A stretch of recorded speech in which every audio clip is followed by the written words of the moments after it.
Odo listened to this story with an agitation compounded of strangely contradictory sensations. To learn that Fulvia, at the very moment when he had pictured her as separated from him by the happiness and security of her life, was in reality a proscribed wanderer with none but himself to turn to, filled him with a confused sense of happiness.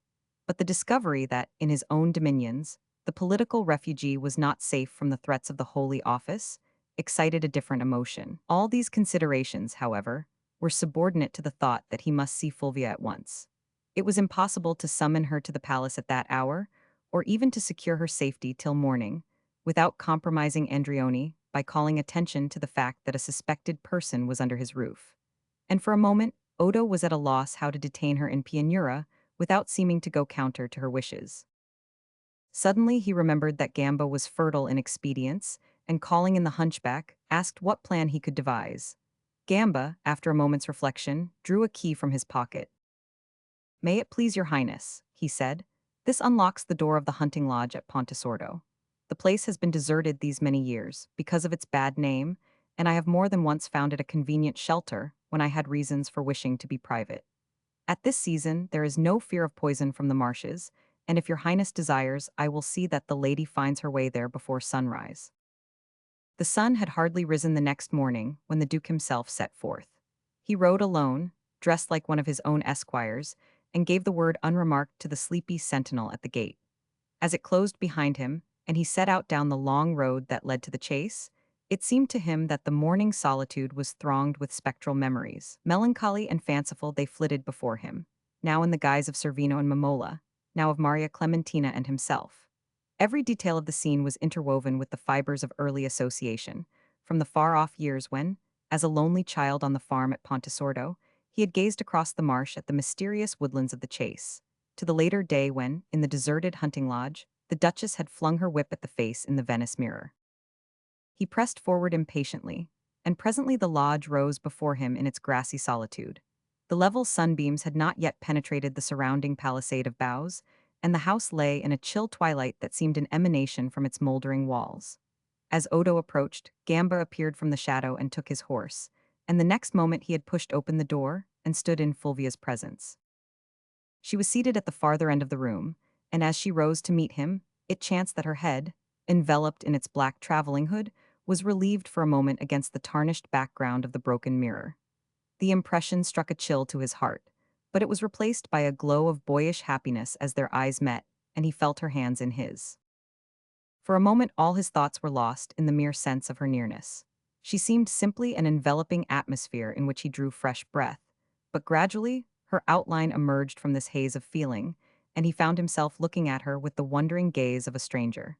She had been a girl of 16 when they first met. 12 years had passed since then, and she was now a woman of 28, belonging to a race in which beauty ripens early and as soon declines. But some happy property of nature, whether the rare mold of her features or the gift of the spirit that informed them, had held her loveliness intact, preserving the clear lines of youth after its bloom was gone, and making her seem like a lover's memory of herself. So she appeared at first, a bright imponderable presence gliding toward him out of the past. But as her hands lay in his, the warm current of life was renewed between them, and the woman dispossessed the shade. Unpublished fragment from Mr. Arthur, Young's diary of his travels, in Italy in the year 1789. October 1st. Having agreed with a vetterino to carry me to Pianura, set out this morning from Mantua. The country mostly arable, with rows of elm and maple pollard. Dined at Casal Magyar, in an infamous filthy inn. At dinner was joined by a gentleman who had taken the other seat in the Vetera as far as Pianura. We engaged in conversation, and I found him a man of lively intelligence and the most polished address. Though dressed in the foreign style, en ab, he spoke English with as much fluency as myself, and but for the philosophical tone of his remarks I had taken him for an ecclesiastic. Altogether a striking and somewhat perplexing character, able, keen, intelligent, evidently used to the best company, yet acquainted with the condition of the people, the methods of farming, and other economical subjects such as are seldom thought worthy of attention among Italians of quality. It appeared he was newly from France, where he had been as much struck as myself by the general state of ferment, though owning that there was much reason for discontent, and that the conduct of the court and ministers was blind and infatuated beyond belief. He yet declared himself gravely apprehensive of the future, saying that the people knew not what they wanted, and were unwilling to listen to those that might have proved their best advisers. Whether by this he meant the clergy I know not, though I observed he spoke favorably of that body in France, pointing out that, long before the recent agitations, they had defended the civil rights of the Third Estate, and citing many cases in which the country curates had shown themselves the truest friends of the people, a fact my own observation hath confirmed. I remarked to him that I was surprised to find how little talk there was in Italy of the distracted conditions in France. And this, though the country is overrun with French refugees, or emigrants, as they call themselves, who bring with them reports that might well excite the alarm of neighboring governments. He said he had remarked the same indifference, but that this was consonant with the Italian character, which never looked to the morrow. And he added that the mild disposition of the people, and their profound respect for religion, were sufficient assurance against any political excess. To this I could not forbear replying that I could not regard as excesses the just protests of the poor against the unlawful tyranny of the privileged classes, nor forbear to hail with joy the dawn of that light of freedom, which hath already shed so sublime an effulgence on the wilds of the New World. The abate took this in good part, though I could see he was not wholly of my way of thinking. But he declared that, in his opinion, different races needed different laws, and that the sturdy and temperate American colonists were fitted to enjoy a greater measure of political freedom than the more volatile French and Italians, as though liberty were not destined by the Creator to be equally shared by all mankind. Footnote, I let this passage stand, though the late unhappy events in France have, alas, proved that my friend the abate was nearer right than myself. June, 1794. In the afternoon, through a poor country to Pont Depot, a miserable village on the borders of the duchy, where we lay, not slept, in our clothes, at the worst inn I have yet encountered. Here our luggage was plumbed for Pianura. The impertinence of the petty sovereigns to travelers in Italy is often intolerable, and the customs officers show the utmost insolence in the search for seditious pamphlets and other contraband articles. But here I was agreeably surprised by the courtesy of the officials and the dispatch with which our luggage was examined. On my remarking this, my companion replied that the Duke of Pianura was a man of liberal views, anxious to encourage foreigners to visit his state, and the last to put petty obstacles in the way of travel. I answered, this was the report I had heard of him, and it was in the hope of learning something more of the reforms he was said to have effected that I had turned aside to visit the duchy. My companion replied that His Highness had in fact introduced some innovations in the government, but that changes which seemed the most beneficial in one direction often worked mischief in another, so that the wisest ruler was perhaps not he that did the greatest amount of good, but he that was cause of the fewest evils. The second, from Pont Depot to Pianura, the most convenient way is by water, but the river Piana being greatly swollen by the late rains, my friend, who seems well acquainted with the country, proposed driving thither. A suggestion I readily accepted, as it gave me a good opportunity to study the roads and farms of the duchy. Crossing the Piana, drove near 4 hours over horrible roads across wasteland, thinly wooded, without houses or cultivation. On my expressing surprise that the territory of so enlightened a prince would lie thus neglected, the abate said this land was a fief of the see of Pianura, and that the duke was desirous of annexing it to the duchy. I asked if it were true that His Highness had given his people a constitution modeled on that of the Duke of Tuscany. He said he had heard the report, but that for his part, he must deplore any measure tending to debar the clergy from the possession of land. Seeing my surprise, he explained that, in Italy at least, the religious orders were far better landlords than the great nobles or the petty sovereigns, who, being for the most part absent from their estates, left their peasantry to be pillaged by rapacious middlemen and stewards, an argument I have heard advanced by other travelers, and have myself had frequent occasion to corroborate. On leaving the bishop's domain, remarked an improvement in the roads. Flat land, well irrigated, and divided as usual into small holdings. The pernicious meta-ire system exists everywhere, but I am told the Duke is opposed to it, though it is upheld not only by the landed class, but by the numerous economists that write on agriculture from their closets, but would doubtless be sorely puzzled to distinguish a beetroot from a turnip. The third, set out early to visit Pianura, the city clean and well kept. The Duke has introduced street lamps such as are used in Turin, and the pavement is remarkably fair and even. Few beggars are to be seen, and the people have a thriving look. Visited the cathedral and baptistry in the Gothic style, more curious than beautiful, also the Duke's picture gallery. Learning that the Duchess was to ride out in the afternoon, had the curiosity to walk abroad to see her. A good view of her as she left the palace. Though no longer in her first youth, she is one of the handsomest women I have seen. Remarked a decided likeness to the Queen of France, though the eye and smile are less engaging. The people in the streets received her sullenly, and I am told her debts and disorders are the scandal of the town. She has, of course, her cicisbeo, and the Duke is the devoted slave of a learned lady, who is said to exert an unlimited influence over him, and to have done much to better the condition of the people.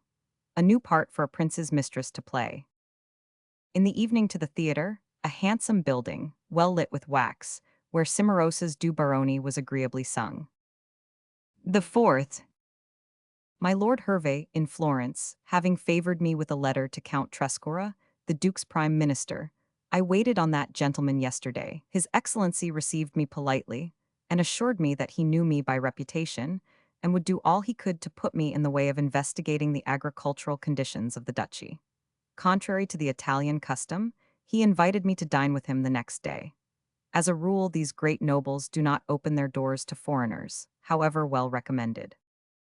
Visited, by appointment, the press of the celebrated Andreoni, who was banished during the late Duke's reign for suspected liberal tendencies, but is now restored to favor and placed at the head of the royal typography. Signor Andreoni received me with every mark of esteem, and after having shown me some of the finest examples of his work, such as the Pindar, the Lucretius, and the Dante, accompanied me to a neighboring coffee house, where I was introduced to several lovers of agriculture.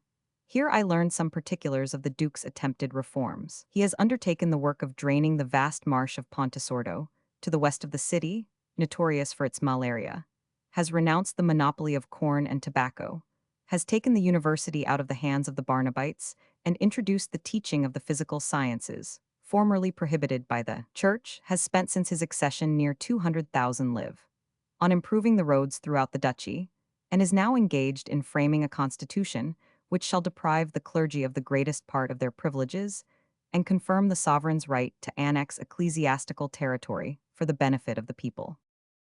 In spite of these radical measures, His Highness is not popular with the masses. He is accused of irreligion by the monks that he has removed from the university, and his mistress, the daughter of a noted freethinker who was driven from Piedmont by the Inquisition, is said to have an unholy influence over him. I am told these rumors are diligently fomented by the late Duke's minister, now prior of the Dominican monastery, a man of bigoted views but great astuteness. The truth is, the people are so completely under the influence of the friars that a word is enough to turn them against their truest benefactors. In the afternoon, I was setting out to visit the bishop's gallery, when Count Trescora's secretary waited on me, with an invitation to inspect the estates of the Marchioness of Boscofolto. An offer I readily accepted, for what are the masterpieces of Raphael or Cleomenes to the sight of a good turnip field or of a well-kept dairy? I had heard of Boscofolto, which was given by the late Duke to his mistress, as one of the most productive estates of the duchy, but great was my disappointment on beholding it. Fine gardens there are, to be sure, clipped walks, leaden statues, and waterworks, but as for the farms, all is dirt, neglect, disorder. Spite of the lady's wealth, all are let out alla meta, and farmed on principles that would disgrace a savage. The spade used instead of the plough, the hedges neglected, mole casts in the pastures, good land run to waste, the peasants starving and indebted, where with a little thrift and humanity, all had been smiling plenty. Learned that on the owner's death this great property reverts to the Barnabites. From Boscofolto to the Church of the Madonna del Monte, where is one of their wonder-working images, said to be annually visited by close on 30,000 pilgrims, but there is always some exaggeration in such figures. A fine building, richly adorned and hung with an extraordinary number of votive offerings. Silver arms, legs, hearts, wax images, and paintings. Some of these latter are clearly the work of village artists, and depict the miraculous escape of the peasantry from various calamities, and the preservation of their crops from floods, drought, lightning, and so forth. These poor wretches had done more to better their crops by spending their savings in good plowshares and harrows, than by hanging gewgaws on a wooden idol. The rector received us civilly, and showed us the treasury, full of jewels and costly plate, and the buildings where the pilgrims are lodged. Learned that the Jubileo or Centenary Festival of the Madonna is shortly to be celebrated with great pomp. The poorer classes delight in these ceremonies, and I am told this is to surpass all previous ones, the clergy intending to work on the superstitions of the people and thus turn them against the new charter.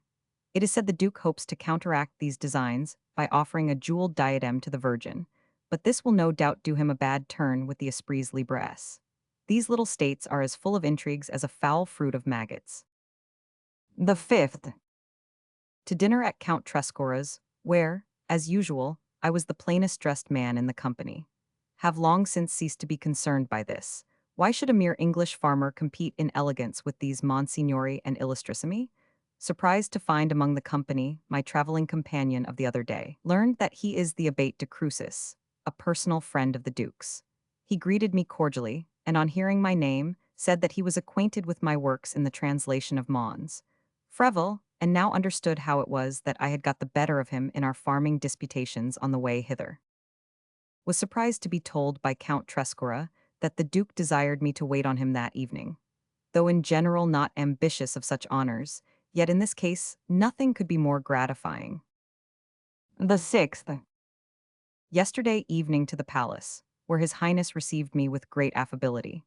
He was in his private apartments, with the Abate de Crucis and several other learned men, among them the famous Abate Crescenti, librarian to His Highness and author of the celebrated Chronicles of the Italian States. Happy indeed is the prince who surrounds himself with scholars instead of courtiers. Yet I cannot say that the impression His Highness produced on me was one of happiness. His countenance is sad, almost careworn, though with a smile of engaging sweetness, his manner affable without condescension, and open without familiarity. I am told he is oppressed by the cares of his station, and from a certain irresolution of voice and eye, that bespeaks not so much weakness as a speculative cast of mind, I can believe him less fitted for active government than for the meditations of the closet. He appears, however, zealous to perform his duties, questioned me eagerly about my impressions of Italy, and showed a flattering familiarity with my works, and a desire to profit by what he was pleased to call my exceptional knowledge of agriculture. I thought I perceived in him a sincere wish to study the welfare of his people, but was disappointed to find among his chosen associates not one practical farmer or economist, but only the usual closet theorists that are too busy planning utopias to think of planting turnips. The seventh. Visited His Highness's estate at Valsecca. Here he has converted a handsome seat into a school of agriculture, tearing down an immense orangery to plant mulberries, and replacing costly gardens and statuary by well-tilled fields. A good example to his wealthy subjects. Unfortunately, his bailiff is not what we should call a practical farmer, and many acres of valuable ground are given up to a botanic garden, where exotic plants are grown at great expense, and rather for curiosity than use, a common error of noble agriculturists. In the afternoon, with the Abate de Crucis to the Benedictine monastery, a league beyond the city. Here I saw the best farming in the duchy. The prior received us politely and conversed with intelligence on drainage, crops, and irrigation. I urged on him the cultivation of turnips, and he appeared struck by my arguments. The tenants on this great estate appeared better housed and fed than any I have seen in Pianura. The monks have a school of agriculture, less pretentious but better managed than the dukes. Some of them study physics and chemistry, and there are good chirurgeons among them, who care for the poor without pay. The aged and infirm peasants are housed in a neat almshouse, and the sick nursed in a clean, well-built lazaret. Altogether an agreeable picture of rural prosperity, though I had rather it had been the result of free labor than of monastic bounty. The eighth. By appointment to the Duke's Egeria. This lady, the Signorina F.V., having heard that I was in Pianura, had desired the Signor Andreoni to bring me to her.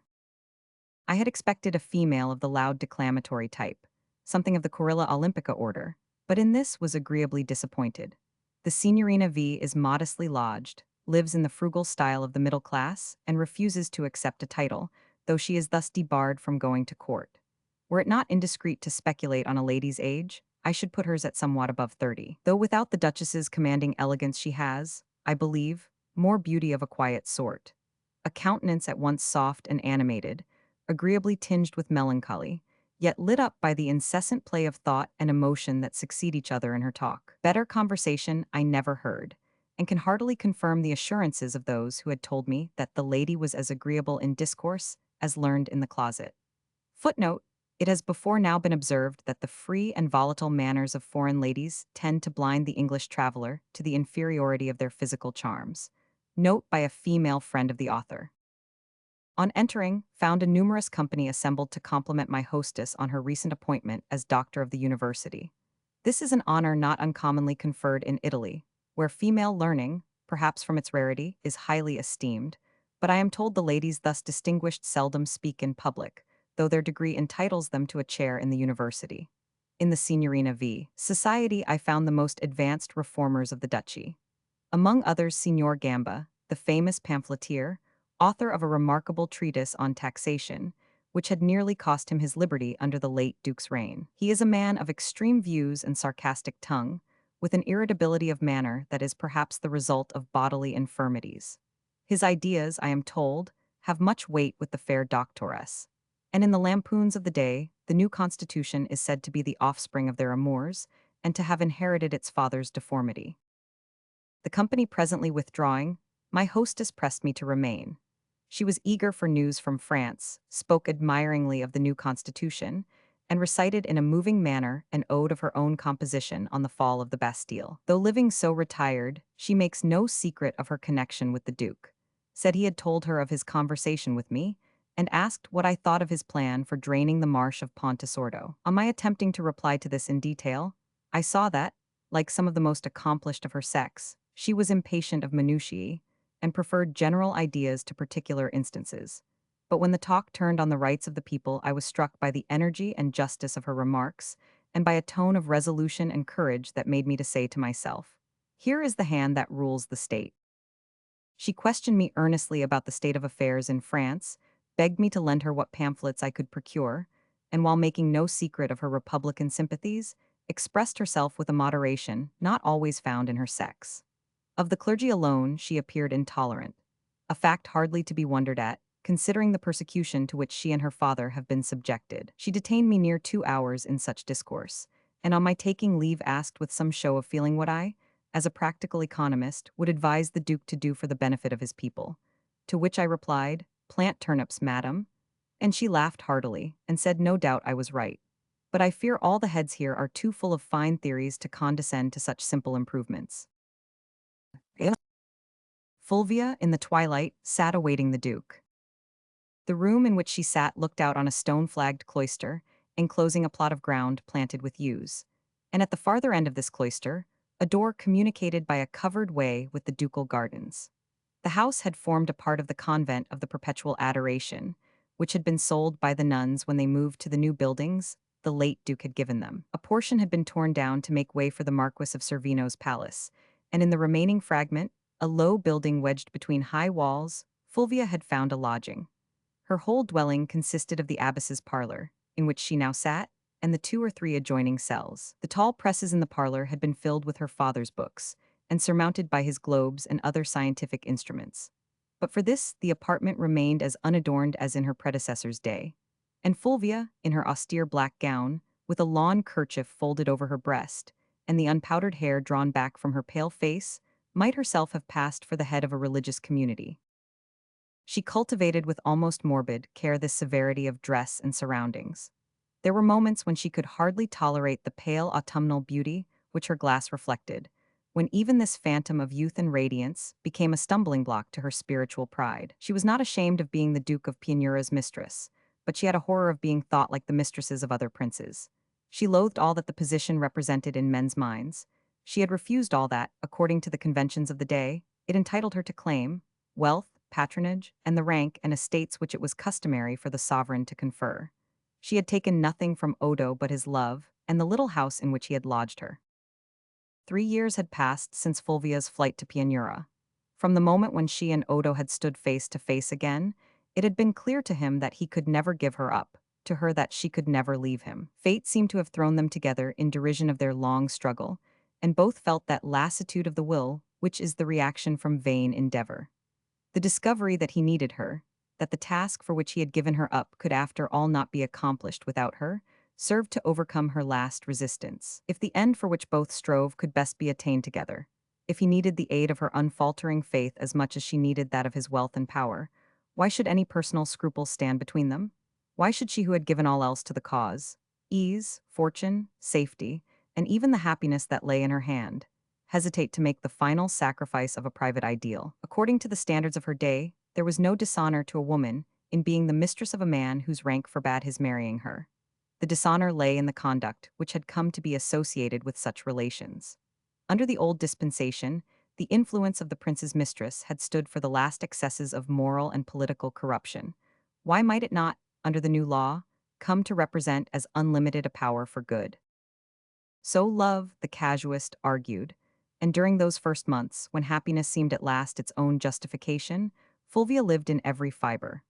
But always, even then, she was on the defensive against that higher tribunal which her own conception of life had created. In spite of herself, she was a child of the new era, of the universal reaction against the falseness and egotism of the old social code, a standard of conduct regulated by the needs of the race rather than by individual passion. A conception of each existence as a link in the great chain of human endeavor had slowly shaped itself out of the wild theories and vague codes of the 18th century moralists. And with this sense of the sacramental nature of human ties came a renewed reverence for moral and physical purity. Fulvia was of those who require that their lives shall be an affirmation of themselves, and the lack of inner harmony drove her to seek some outward expression of her ideals. She threw herself with renewed passion into the political struggle. The best, the only justification of her power, was to use it boldly, openly, for the good of the people. All the repressed forces of her nature were poured into this single channel. She had no desire to conceal her situation, to disguise her influence over Odo. She wished it rather to be so visible a factor in his relations with his people that she should come to be regarded as the ultimate pledge of his good faith. But like all the casuistical virtues, this position had the rigidity of something created to fit a special case, and the result was a fixity of attitude, which spread benumbingly over her whole nature. She was conscious of the change, yet dared not struggle against it, since to do so was to confess the weakness of her case. She had chosen to be regarded as a symbol rather than a woman, and there were moments when she felt as isolated from life as some marble allegory in its niche above the marketplace. It was the desire to associate herself with the Duke's public life that had induced her, after much hesitation, to accept the degree which the university had conferred on her. She had shared eagerly in the work of reconstructing the university, and had been the means of drawing to Pianura several teachers of distinction from Padua and Pavia. It was her dream to build up a seat of learning which should attract students from all parts of Italy. And though many young men of good family had withdrawn from the classes when the Barnabites were dispossessed, she was confident that they would soon be replaced by scholars from other states. She was resolved to identify herself openly with the educational reform, which seemed to her one of the most important steps toward civic emancipation, and she had therefore acceded to the request of the faculty that, on receiving her degree, she should sustain a thesis before the university. This ceremony was to take place a few days hence, on the Duke's birthday, and, as the new charter was to be proclaimed on the same day, Fulvia had chosen as the subject of her discourse the constitution recently promulgated in France. She pushed aside the bundle of political pamphlets which she had been studying, and sat looking out at the strip of garden beyond the arches of the cloister. The narrow horizon bounded by convent walls symbolized fitly enough the life she had chosen to lead, a life of artificial restraints and renunciations, passive, conventual almost, in which even the central point of her love burned now with a calm devotional glow. The door in the cloister opened and the Duke crossed the garden. He walked slowly, with the listless step she had observed in him of late, and as he entered she saw that he looked pale and weary. "You have been at work again," she said. "A cabinet meeting." "Yes," he answered, sinking into the abbess's high-carved chair. He glanced musingly about the dim room, in which the shadow of the cloister made an early dusk. Its atmosphere of monastic calm, of which the significance did not escape him, fell soothingly on his spirit. It simplified his relation to Fulvia by tacitly restricting it within the bounds of a tranquil tenderness. Any other setting would have seemed less in harmony with their fate. Better, perhaps, than Fulvia, he knew what ailed them both. Happiness had come to them, but it had come too late. It had come tinged with disloyalty to their early ideals. It had come when delay and disillusionment had imperceptibly weakened the springs of passion. For it is the saddest thing about sorrow that it deadens the capacity for happiness, and to Fulvia and Odo the joy they had renounced had returned with an exile's alien face. Seeing that he remained silent, She rose and lit the shaded lamp on the table. He watched her as she moved across the room. Her step had lost none of its flowing grace, of that harmonious impetus which years ago had drawn his boyish fancy in its wake. As she bent above the lamp, the circle of light threw her face into relief against the deepening shadows of the room. She had changed indeed, but as those change in whom the springs of life are clear and abundant, it was a development rather than a diminution. The old purity of outline remained, and deep below the surface, but still visible sometimes to his lessening insight, the old girlish spirit, radiant, tender, and impetuous, stirred for a moment in her eyes. The lamplight fell on the pamphlets she had pushed aside. Odo picked one up. "What are these?" he asked. "They were sent to me by the English traveler whom Andrioni brought here." He turned a few pages. "The old story," he said. "Do you never weary of it?" "An old story?" she exclaimed. "I thought it had been the newest in the world. Is it not being written, chapter by chapter, before our very eyes?" Odo laid the treatise aside. "Are you never afraid to turn the next page?" he asked. "Afraid? Afraid of what?" "That it may be written in blood." She uttered a quick exclamation, then her face hardened, and she said in a low tone, "De Crucis has been with you." He made the half-resigned, half-impatient gesture of the man who feels himself drawn into a familiar argument from which there is no issue. "He left yesterday for Germany." "He was here too long," she said, with an uncontrollable escape of bitterness. Odo sighed. "If you would but let me bring him to you, you would see that his influence over me is not what you think it." She was silent a moment, then she said, "You are tired tonight, let us not talk of these things." "As you please," he answered with an air of relief, and she rose and went to the harpsichord. She played softly, with a veiled touch, gliding from one crepuscular melody to another, till the room was filled with drifts of sound that seemed like the voice of its own shadows. There had been times when he could have yielded himself to this languid tide of music, letting it loosen the ties of thought till he floated out into the soothing dimness of sensation. But now the present held him. To Fulvia, too, he knew the music was but a forced interlude, a mechanical refuge from thought. She had deliberately narrowed their intercourse to one central idea, and it was her punishment that silence had come to be merely an intensified expression of this idea. When she turned to Odo, she saw the same consciousness in his face. It was useless for them to talk of other things. With a pang of unreasoning regret, she felt that she had become to him the embodiment of a single thought, a formula, rather than a woman. "Tell me what you have been doing," she said. The question was a relief. At once he began to separation of his work. All his thoughts, all his time, were given to the Constitution which was to define the powers of church and state. The difficulties increased as the work advanced, but the gravest difficulty was one of which he dared not tell her, his own growing distrust of the ideas for which he labored. He was too keenly aware of the difference in their mental operations. With Fulvia, ideas were either rejected or at once converted into principles.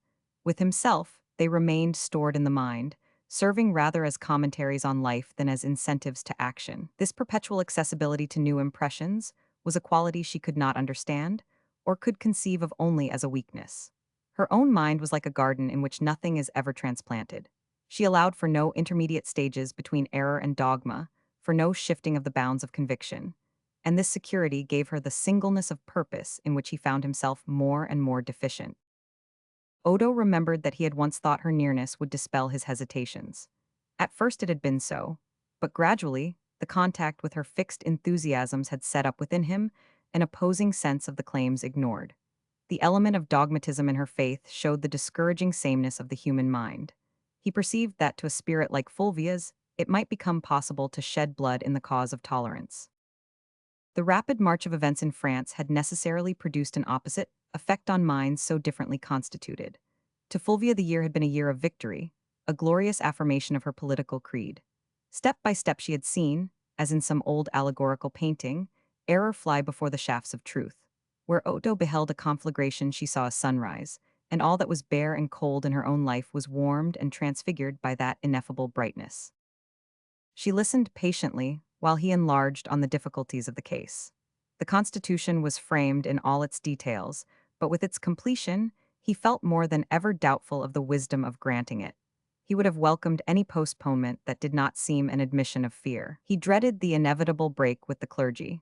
not so much because of the consequent danger to his own authority, as because he was increasingly conscious of the newness and clumsiness of the instrument with which he proposed to replace their tried and complex system. He mentioned to Fulvia the rumors of popular disaffection, but she swept them aside with a smile. The people mistrust you, she said. And what does that mean? That you have given your enemies time to work on their credulity. The longer you delay, the more opposition you will encounter. Father Ignazio would rather destroy the state than let it be saved by any hand but his. Odo reflected. Of all my enemies, he said, Father Ignazio is the one I most respect because he is the most sincere. He is the most dangerous, then, she returned. A fanatic is always more powerful than a knave. He was struck with her undiminished faith in the sufficiency of such generalizations. Did she really think that to solve such a problem it was only necessary to define it? The contact with her unfaltering assurance would once have given him a momentary glow, but now it left him cold. She was speaking more urgently. Surely, she said, the noblest use a man can make of his own freedom is to set others free. My father said it was the only justification of kingship. He glanced at her half sadly. Do you still fancy that kings are free? I am bound hand and foot. So was my father, she flashed back at him, but he had the Promethean spirit. She colored at her own quickness, but Odo took the thrust tranquilly. Yes, he said, your father had the Promethean spirit, I have not. The flesh that is daily torn from me does not grow again. Your courage is as great as his, she exclaimed, her tenderness in arms. No, he answered, for his was hopeful. There was a pause, and then he began to speak of the day's work. All the afternoon he had been in consultation with Crescenti, whose vast historical knowledge was of service in determining many disputed points in the tenure of land. The librarian was in sympathy with any measures tending to relieve the condition of the peasantry. Yet he was almost as strongly opposed as Trescora to any reproduction of the Tuscan constitution. He is afraid, broke from Fulvia. She admired and respected Crescenti, yet she had never fully trusted him. The taint of ecclesiasticism was on him. Odo smiled. He has never been afraid of facing the charge of Jansenism, he replied. All his life he has stood in open opposition to the church party. It is one thing to criticize their dogmas, another to attack their privileges. At such a time he is bound to remember that he is a priest, that he is one of them. Yet, as you have often pointed out, it is to the clergy that France in great measure owes her release from feudalism. She smiled coldly. France would have won her cause without the clergy. This is not France, then, he said with a sigh. After a moment he began again. Can you not see that any reform which aims at reducing the power of the clergy must be more easily and successfully carried out if they can be induced to take part in it? That, in short, we need them at this moment as we have never needed them before. The example of France ought at least to show you that. The example of France shows me that, to gain a point in such a struggle, any means must be used. In France, as you say, the clergy were with the people, here they are against them. Where persuasion fails, coercion must be used. Odo smiled faintly. You might have borrowed that from their own armory, he said. She colored at the sarcasm. Why not? She retorted. Let them have a taste of their own methods. They know the kind of pressure that makes men yield. When they feel it, they will know what to do. He looked at her with astonishment. This is Gamba's tone, he said. I have never heard you speak in this way before. She colored again, and now with a profound emotion. Yes, she said, it is Gamba's tone. He and I speak for the same cause and with the same voice. We are of the people and we speak for the people. Who are your other counselors, priests and noblemen? It is natural enough that they should wish to make their side of the question heard. Listen to them if you will, conciliate them if you can. We need all the allies we can win. Only do not fancy they are really speaking for the people. Do not think it is the people's voice you hear. The people do not ask you to weigh this claim against that, to look too curiously into the defects and merits of every clause in their charter. All they ask is that the charter should be given them. She spoke with the low-voiced passion that possessed her at such moments. All acrimony had vanished from her tone. The expression of a great conviction had swept aside every personal animosity and cleared the sources of her deepest feeling. Odo felt the pressure of her emotion. He leaned to her and their hands met. It shall be given them, he said. She lifted her face to his. It shone with a great light. Once before he had seen it so illumined, but with how different a brightness. The remembrance stirred in him some old habit of the senses. He bent over and kissed her. Never before had Odo so keenly felt the difference between theoretical visions of liberty and their practical application. His deepest heart searchings showed him as sincerely devoted as ever to the cause which had enlisted his youth. He still longed above all things to serve his fellows, but the conditions of such service were not what he had dreamed. How different a calling it had been in St. Francis's day, when hearts inflamed with the new sense of brotherhood had but to set forth on their simple mission of almsgiving and admonition. To love one's neighbor had become a much more complex business, one that taxed the intelligence as much as the heart, and in the course of which feeling must be held in firm subjection to reason. He was discouraged by Fulvia's inability to understand the change. Hers was the missionary spirit, and he could not but reflect how much happier she would have been as a nun in a charitable order, a unit in some organized system of beneficence. He too would have been happier to serve than to command, but it is not given to the lovers of the Lady Poverty to choose their special rank in her household. Don Gervaso's words came back to him with deepening significance, and he thought how truly the old chaplain's prayer had been fulfilled. Honor and power had come to him, and they had abased him to the dust. The humilitas of his fathers, woven, carved, and painted on every side, pursued him with an ironical reminder of his impotence. Fulvia had not been mistaken in attributing his depression of spirit to De Crucis's visit. It was the first time that De Crucis had returned to Pianura since the new duke's accession. Odo had welcomed him eagerly, had again pressed him to remain, but De Crucis was on his way to Germany, bound on some business which could not be deferred. Odo, aware of the renewed activity of the Jesuits, supposed that this business was connected with the flight of the French refugees, many of whom were gone to Coblentz. But on this point the abate was silent. Of the state of affairs in France he spoke openly and despondently. The immoderate haste with which the reforms had been granted filled him with fears for the future. Odo knew that Crescenti shared these fears, and the judgment of these two men, with whom he differed on fundamental principles, weighed with him far more than the opinions of the party he was supposed to represent. But he was in the case of many greater sovereigns of his day. He had set free the waters of reform, and the frail bark of his authority had been torn from its moorings and swept headlong into the central current. The next morning, to his surprise, the Duchess sent one of her gentlemen to ask an audience. Odo at once replied that he would wait on Her Highness, and a few moments later he was ushered into his wife's closet. She had just left her toilet, and was still in the morning negligee worn during that prolonged and public ceremonial. Freshly perfumed and powdered, her eyes bright, her lips set in a nervous smile, she curiously recalled the arrogant child who had snatched her spaniel away from him years ago in that same room. And was she not that child, after all? Had she ever grown beyond the imperious instincts of her youth? It seemed to him now that he had judged her harshly in the first months of their marriage. He had felt a momentary impatience when he had tried to force her roving impulses into the line of his own endeavor. It was easier to view her leniently now that she had almost passed out of his life. He wondered why she had sent for him. Some dispute with her household, doubtless, a quarrel with a servant, even, or perhaps some sordid difficulty with her creditors. But she began in a new key. "Your Highness," she said, "is not given to taking my advice." Odo looked at her in surprise. "The opportunity is not often accorded me," he replied with a smile. Maria Clementina made an impatient gesture. Then her face softened. Contradictory emotions flitted over it like the reflections cast by a hurrying sky. She came close to him and then drew away and seated herself in the high-backed chair where she had throned when he first saw her. Suddenly she blushed and began to speak. "Once," she said in a low, almost inaudible voice, "I was able to give your Highness warning of an impending danger." She paused, and her eyes rested full on Odo.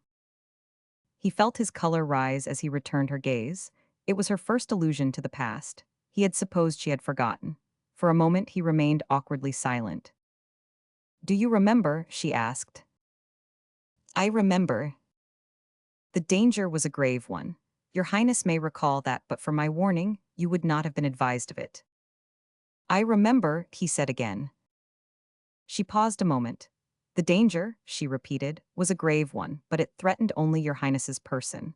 Your Highness listened to me then. Will you listen again if I advise you of a greater, a peril threatening not only your person but your throne?" Odo smiled. He could guess now what was coming. She had been drilled to act as the mouthpiece of the opposition. He composed his features and said quietly, "These are grave words, madam. I know of no such peril, but I am always ready to listen to your highness." His smile had betrayed him, and a quick flame of anger passed over her face. "Why should you listen to me, since you never heed what I say?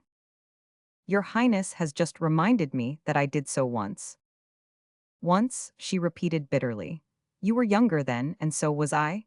She glanced at herself in the mirror with a dissatisfied laugh. Something in her look and movement touched the springs of compassion. "Try me again," he said gently. "If I am older, perhaps I am also wiser, and therefore even more willing to be guided. We all knew that." She broke off as though she felt her mistake and wished to make a fresh beginning. Again her face was full of fluctuating meaning, and he saw, beneath its shallow surface, the eddy of incoherent impulses. When she spoke, it was with a noble gravity. "Your Highness," she said, "does not take me into your counsels, but it is no secret at court and in the town that you have in contemplation a grave political measure." "I have made no secret of it," he replied. "No, or I should be the last to know it," she exclaimed, with one of her sudden lapses into petulance. Odo made no reply. Her futility was beginning to weary him. She saw it and again attempted an impersonal dignity of manner. "It has been your highness's choice," she said, "to exclude me from public affairs. Perhaps I was not fitted by education or intelligence to share in the cares of government. Your highness will at least bear witness that I have scrupulously respected your decision and have never attempted to intrude upon your counsels." Odo bowed. It would have been useless to remind her that he had sought her help and failed to obtain it. "I have accepted my position," she continued. "I have led the life to which it has pleased your highness to restrict me, but I have not been able to detach my heart as well as my thoughts from your highness's interests. I have not learned to be indifferent to your danger." Odo looked up quickly. She ceased to interest him when she spoke by the book, and he was impatient to make an end. "You spoke of danger before," he said. "What danger?" "That of forcing on your subjects liberties which they do not desire." "Ah," said he thoughtfully. "That was all then. What a poor tool she made." He marveled that, in all these years, Trescora's skillful hands should not have fashioned her to better purpose. "Your highness," he said, "has reminded me that since our marriage you had lived withdrawn from public affairs. I will not pause to dispute by whose choice this has been. I will in turn merely remind your highness that such a life does not afford much opportunity of gauging public opinion." In spite of himself, a note of sarcasm had again crept into his voice, but to his surprise, she did not seem to resent it. "Ah," she exclaimed with more feeling than she had hitherto shown, "you fancy that, because I am kept in ignorance of what you think, I am ignorant also of what others think of you. Believe me," she said with a flash of insight that startled him, "I know more of you than if we stood closer. But you mistake my purpose. I have not sent for you to force my counsels on you. I have no desire to appear ridiculous. I do not ask you to hear what I think of your course, but what others think of it." "What others?" The question did not disconcert her. "Your subjects," she said quickly. "My subjects are of many classes. All are of one class in resenting this charter. I am told you intend to proclaim it within a few days. I entreat you at least to delay, to reconsider your course. Oh, believe me when I say you are in danger. Of what use to offer a crown to Our Lady, when you have it in your heart to slight her servants? But I will not speak of the clergy, since you despise them, nor of the nobles, since you ignore their claims. I will speak only of the people in whose interest you profess to act. Believe me, in striking at the church you wound the poor. It is not their bodily welfare I mean, though heaven knows how many sources of bounty must now run dry. It is their faith you insult. First you turn them against their masters, then against their God. They may acclaim you for it now, but I tell you they will hate you for it in the end." She paused, flushed with the vehemence of her argument, and eager to press it farther. But her last words had touched an unexpected fiber in Odo. He looked at her with his unseeing visionary gaze. "The end," he murmured. "Who knows what the end will be?" "Do you still need to be told?" she exclaimed. "Must you always come to me to learn that you are in danger? If the state is in danger, the danger must be faced. The state exists for the people. If they do not need it, it has ceased to serve its purpose." She clasped her hands in an ecstasy of wonder. "Oh, fool, madman, but it is not of the state I speak. It is you who are in danger, you. He raised his head with an impatient gesture. "I," he said, I had thought you meant a graver peril.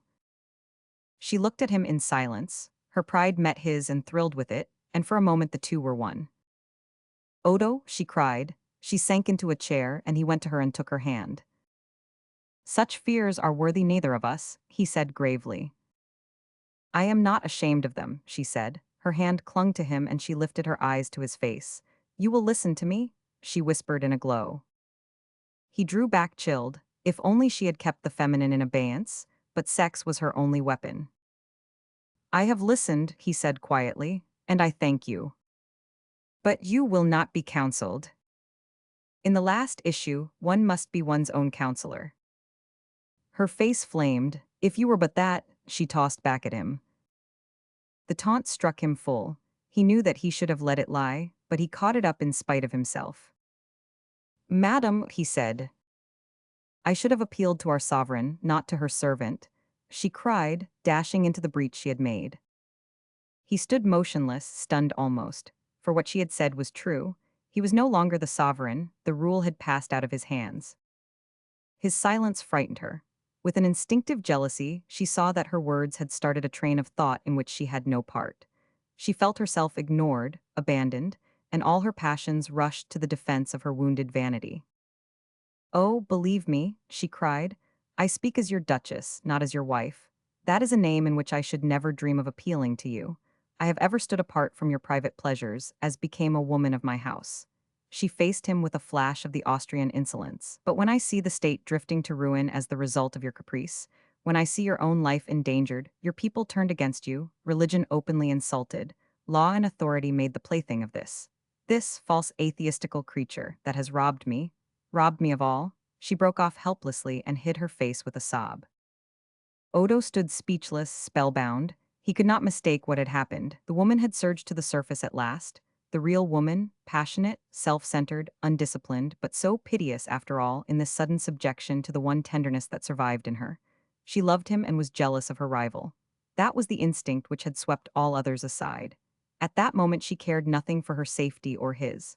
The state might perish if they but fell together. It was the distance between them that maddened her. The tragic simplicity of the revelation left Odo silent.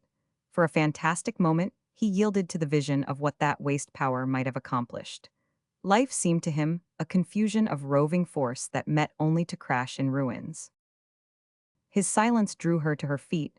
She repossessed herself, throbbing but valiant. My fears for your highness's safety have led my speech astray. I have given your highness the warning it was my duty to give. Beyond that I had no thought of trespassing. And still Odo was silent. A dozen answers struggled to his lips, but they were checked by the stealing sense of duality that so often paralyzed his action. He had recovered his lucidity of vision, and his impulses faded before it like mist. He saw life again as it was, an incomplete and shabby business, a patchwork of torn and raveled effort. Everywhere the shears of Atropos were busy, and never could the cut threads be joined again. He took his wife's hand and bent over it ceremoniously. It lay in his like a stone. The Jubilee of the Mountain Madonna fell on the Feast of the Purification. It was mid-November, but with a sky of June. The autumn rains had ceased for the moment, and fields and orchards glistened with a late verdure. Never had the faithful gathered in such numbers to do honor to the wonder-working Virgin. A widespread resistance to the influences of free thought and Jansenism was pouring fresh life into the old formulas of devotion. Though many motives combined to strengthen this movement, it was still mainly a simple expression of loyalty to old ideals, an instinctive rallying around a threatened cause.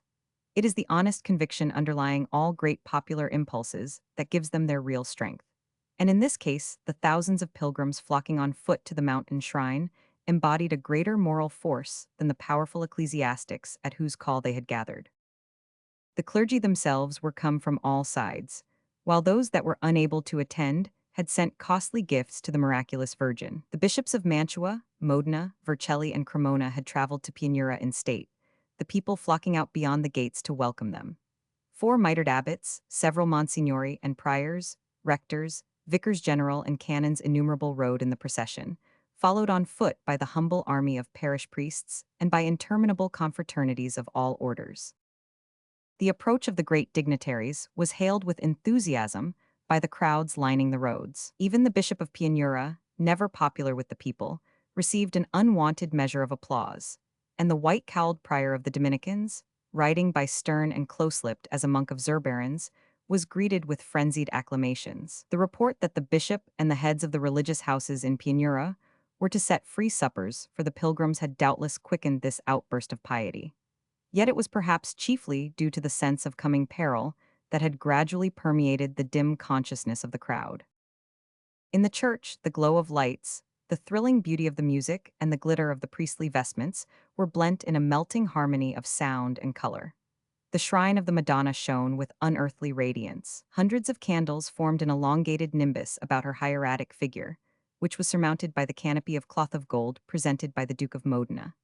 The bishops of Vercelli and Cremona had offered a robe of silver brocade studded with coral and turquoises, the devout Princess Clotilde of Savoy an emerald necklace, the Bishop of Pianura a marvelous veil of rose point made in a Flemish convent, while on the statue's brow rested the Duke's jeweled diadem.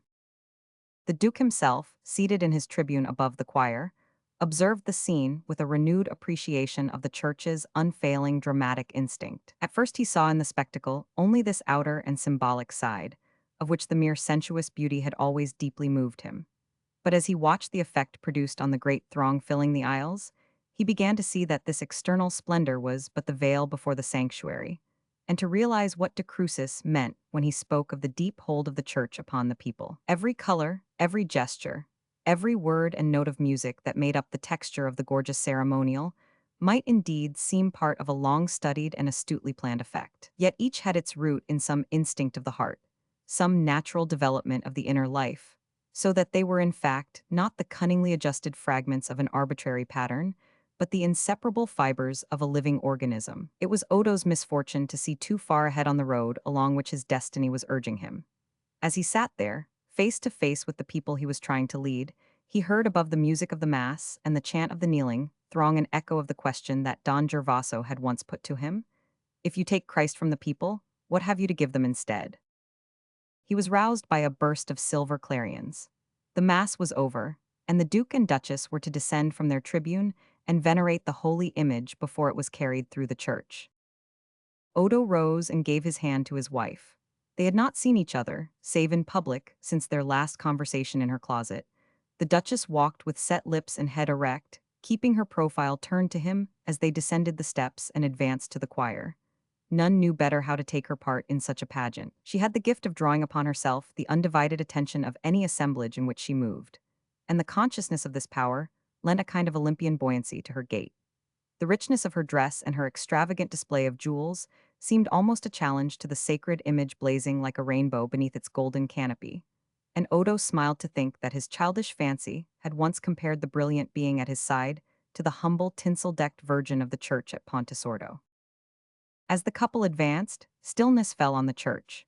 The air was full of the lingering haze of incense, through which the sunlight from the clear story poured in prismatic splendors on the statue of the Virgin. Rigid, superhuman, a molten flamboyancy of gold and gems, the wonder-working Madonna shone out above her worshippers. The Duke and Duchess paused, bowing deeply, below the choir. Then they mounted the steps and knelt before the shrine. As they did so, a crash broke the silence, and the startled devotees saw that the ducal diadem had fallen from the Madonna's head. The hush prolonged itself a moment. Then a canon sprang forward to pick up the crown, and with the movement a murmur rose and spread through the church. The Duke's offering had fallen to the ground as he approached to venerate the blessed image. That this was an omen no man could doubt. It needed no augur to interpret it. The murmur, gathering force as it swept through the packed aisles, passed from surprise to fear, from fear to a deep hum of anger.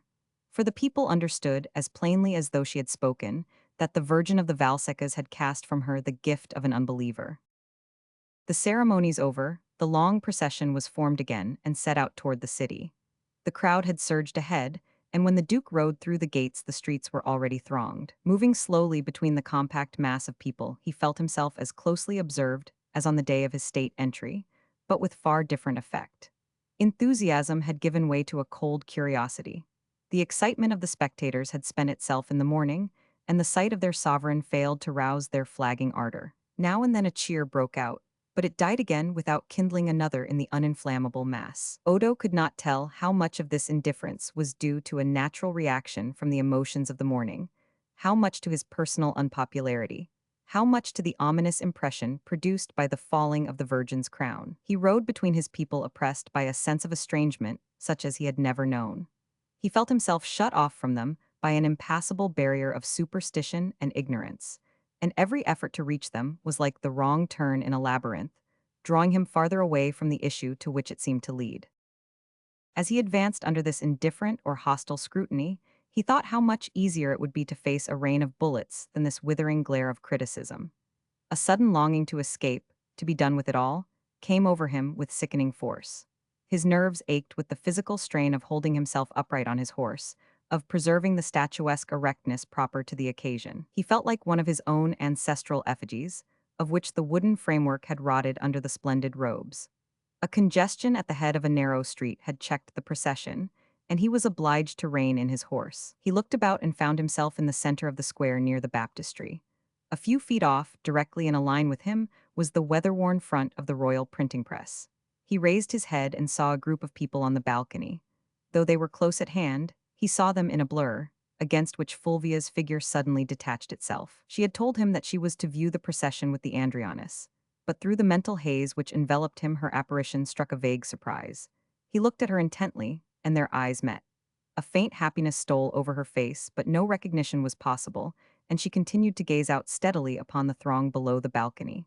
Involuntarily, his glance followed hers, and he saw that she was herself the center of the crowd's attention. Her plain, almost Quakerish habit, and the tranquil dignity of her carriage, made her a conspicuous figure among the animated groups in the adjoining windows.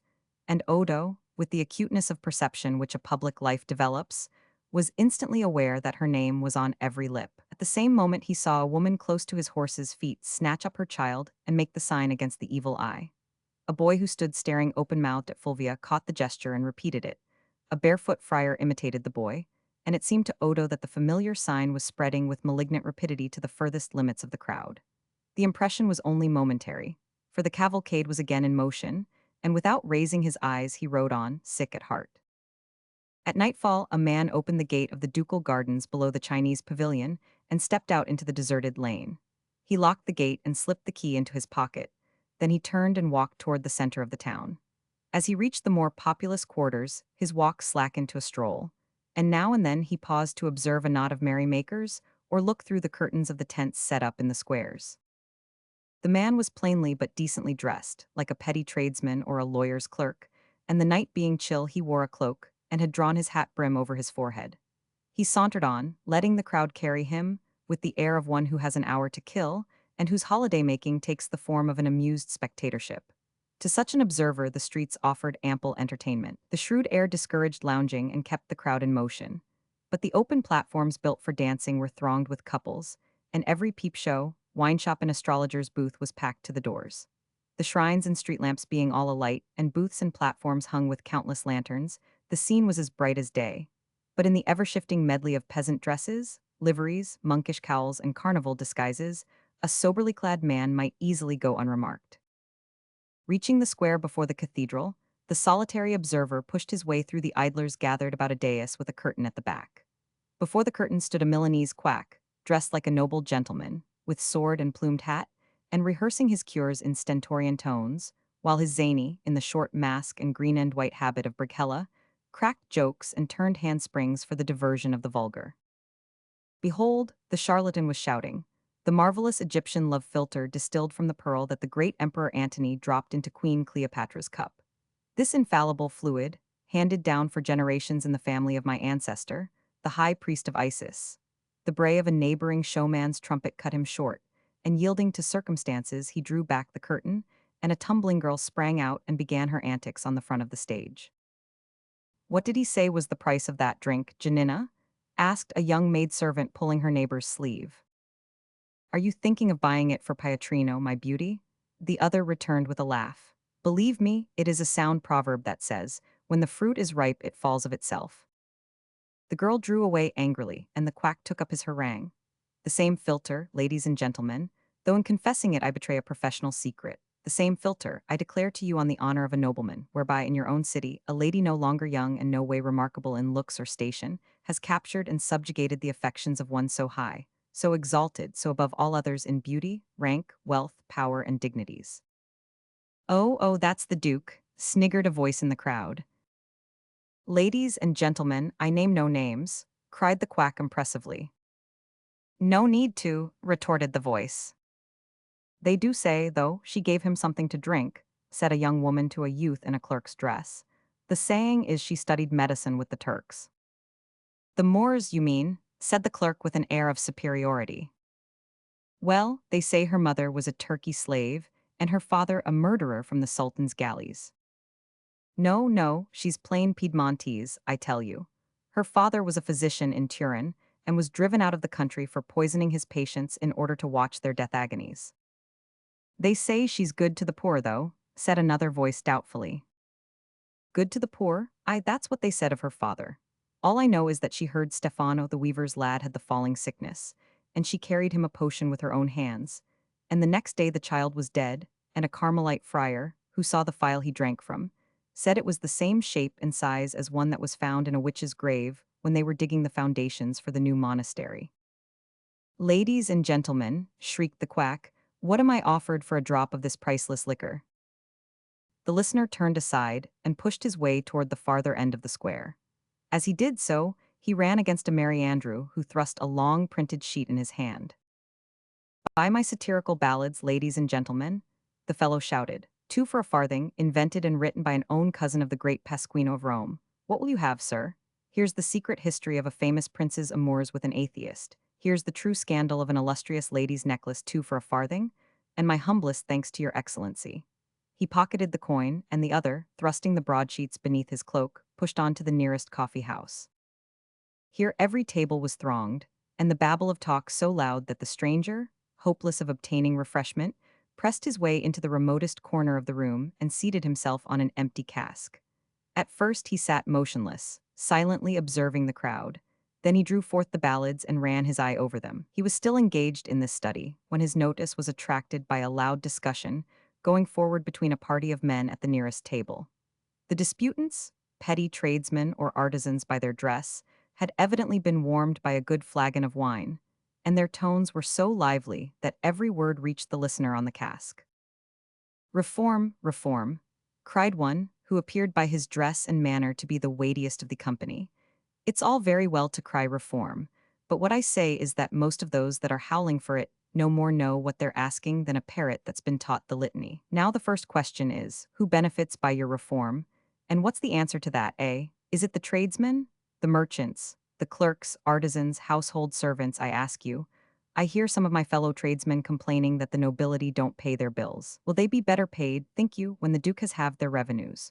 Will the quality keep up as large households, employ as many lacqueys, set as lavish tables, wear as fine clothes, collect as many rarities, buy as many horses, give us, in short, as many opportunities of making our profit out of their pleasure? What I say is, if we're to have new taxes, don't let them fall on the very class we live by. That's true enough, said another speaker, a lean, bilious man with a pen behind his ear. The peasantry are the only class that are going to profit by this constitution. And what do the peasantry do for us, I should like to know? The first speaker went on triumphantly. As far as the fat friars go, I'm not sorry to see them squeezed a trifle, for they've wrung enough money out of our womenfolk to lie between feathers from now till doomsday. But I say, if you care for your pockets, don't lay hands on the nobility. Gently, gently, my friend, exclaimed a cautious, flaccid-looking man setting down his glass. Father and son, for 4 generations, my family have served Pianura with church candles, and I can tell you that since these new atheistical notions came in, the nobility are not the good patrons they used to be. But as for the friars, I should be sorry to see them meddled with. It's true they may get the best morsel in the pot and the warmest seat on the hearth, and one of them, now and then, may take too long to teach a pretty girl her pater noster. But I'm not sure we shall be better off when they're gone. Formerly, if a child too many came to poor folk, they could always comfort themselves with the thought that, if there was no room for him at home, the church was there to provide for him. But if we drive out the good friars, a man will have to count mouths before he dares look at his wife too lovingly. Well, said the scribe with a dry smile, I've a notion the good friars have always taken more than they gave.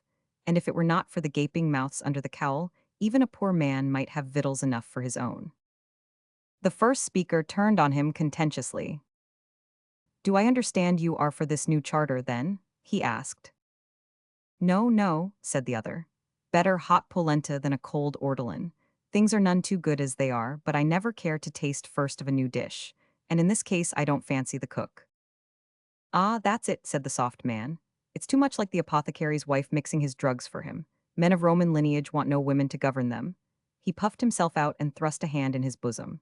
"Besides, gentlemen," he added, dropping his voice and glancing cautiously about the room, "the saints are my witness I'm not superstitious. But frankly now, I don't much fancy this business of the Virgin's crown." "What do you mean?" asked a lean visionary-looking youth who had been drinking and listening. "Why, sir, I needn't say I'm the last man in Pianura to listen to women's tattle, but my wife had it straight from Sino the barber, whose sister is portress of the Benedictines, that, 2 days since, one of the nuns foretold the whole business, precisely as it happened. And what's more, many that were in the church this morning will tell you that they distinctly saw the blessed image raise both arms and tear the crown from her head." Said the young man flippantly. "What became of the bambino meanwhile, I wonder?" The scribe shrugged his shoulders. "We all know," said he, "that Sino the barber lies like a christened Jew, but I'm not surprised the thing was known in advance, for I make no doubt the priests pulled the wires that brought down the crown." The fat man looked scandalized, and the first speaker waved the subject aside as unworthy of attention. "Such tales are for women and monks," he said impatiently. "But the business has its serious side. I tell you we are being hurried to our ruin. Here's this matter of draining the marshes at Pontesordo. Who's to pay for that? The class that profits by it? Not by a long way. It's we who drain the land, and the peasants are to live on it." The visionary youth tossed back his hair. "But isn't that an inspiration to you, sir?" he exclaimed. "Does not your heart dilate at the thought of uplifting the condition of your downtrodden fellows?" "My fellows, the peasantry my fellows?" cried the other. "I'd have you know, my young master, that I come of a long and honorable line of cloth merchants that have had their names on the guild for 200 years and over. I've nothing to do with the peasantry, thank God." The youth had emptied another glass. "What?" he screamed. "You deny the universal kinship of man? You disown your starving brothers? Proud tyrant, remember the Bastille." He burst into tears and began to quote Alfieri. "Well," said the fat man, turning a disgusted shoulder on this display of emotion, "to my mind this business of draining Pontesordo is too much like telling the Almighty what to do. If God made the land wet, what right have we to dry it? Those that begin by meddling with the Creator's works may end by laying hands on the Creator."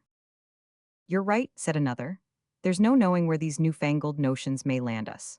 For my part, I was rather taken by them at first. But since I find that His Highness, to pay for all his good works, is cutting down his household and throwing decent people out of a job, like my own son, for instance, that was one of the understeward's boys at the palace. Why, since then, I begin to see a little farther into the game." A shabby, shrewd-looking fellow in a dirty coat and snuff-stained stock had sauntered up to the table and stood listening with an amused smile. "Ah," said the scribe, glancing up, "here's a thoroughgoing reformer who'll be asking us all to throw up our hats for the new charter." The newcomer laughed contemptuously. "I," he said, "God forbid, the new charter's none of my making. It's only another dodge for getting round the populace, for appearing to give them what they would rise up and take if it were denied them any longer." "Why, I thought you were hot for these reforms," exclaimed the fat man with surprise. The other shrugged. "You might as well say I was in favor of having the sun rise tomorrow. It would probably rise at the same hour if I voted against it. Reform is bound to come, whether your dukes and princes are for it or against it, and those that grant constitutions instead of refusing them are like men who tie a string to their hats before going out in a gale. The string may hold for a while, but if it blows hard enough the hats will all come off in the end." "Aye, aye, and meanwhile we furnish the string from our own pockets," said the scribe with a chuckle. The shabby man grinned. "It won't be the last thing to come out of your pockets," said he, turning to push his way toward another table. The others rose and called for their reckoning, and the listener on the cask slipped out of his corner, elbowed a passage to the door and stepped forth into the square. It was after midnight, a thin drizzle was falling, and the crowd had scattered. The rain was beginning to extinguish the paper lanterns and the torches, and the canvas sides of the tents flapped dismally, like wet sheets on a clothesline. The man drew his cloak closer, and avoiding the stragglers who crossed his path, turned into the first street that led to the palace.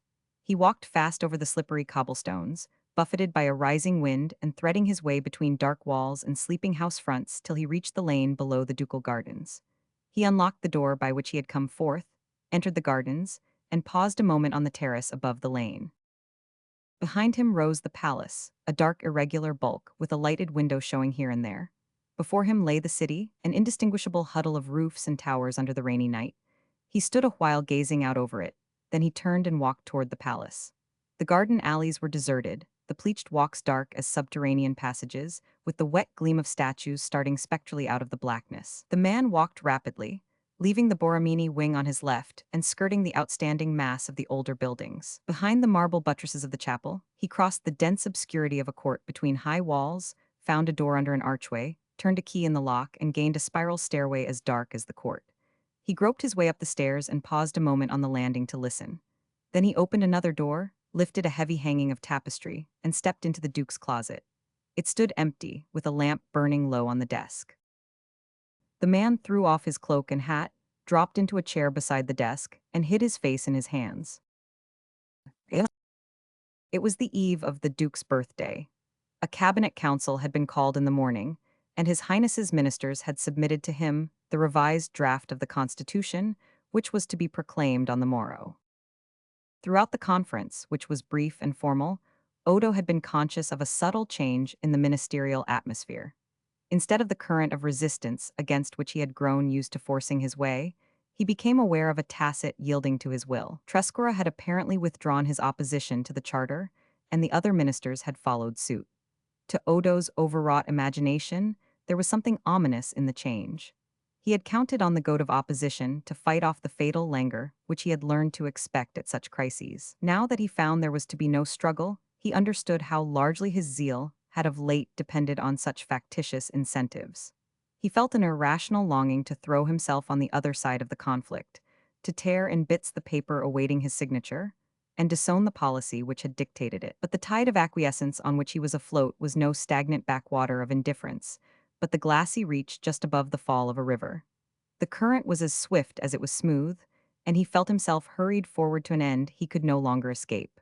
He took the pen which Trescora handed him and signed the Constitution. The meeting over, he summoned Gamba. He felt the need of such encouragement as the hunchback alone could give.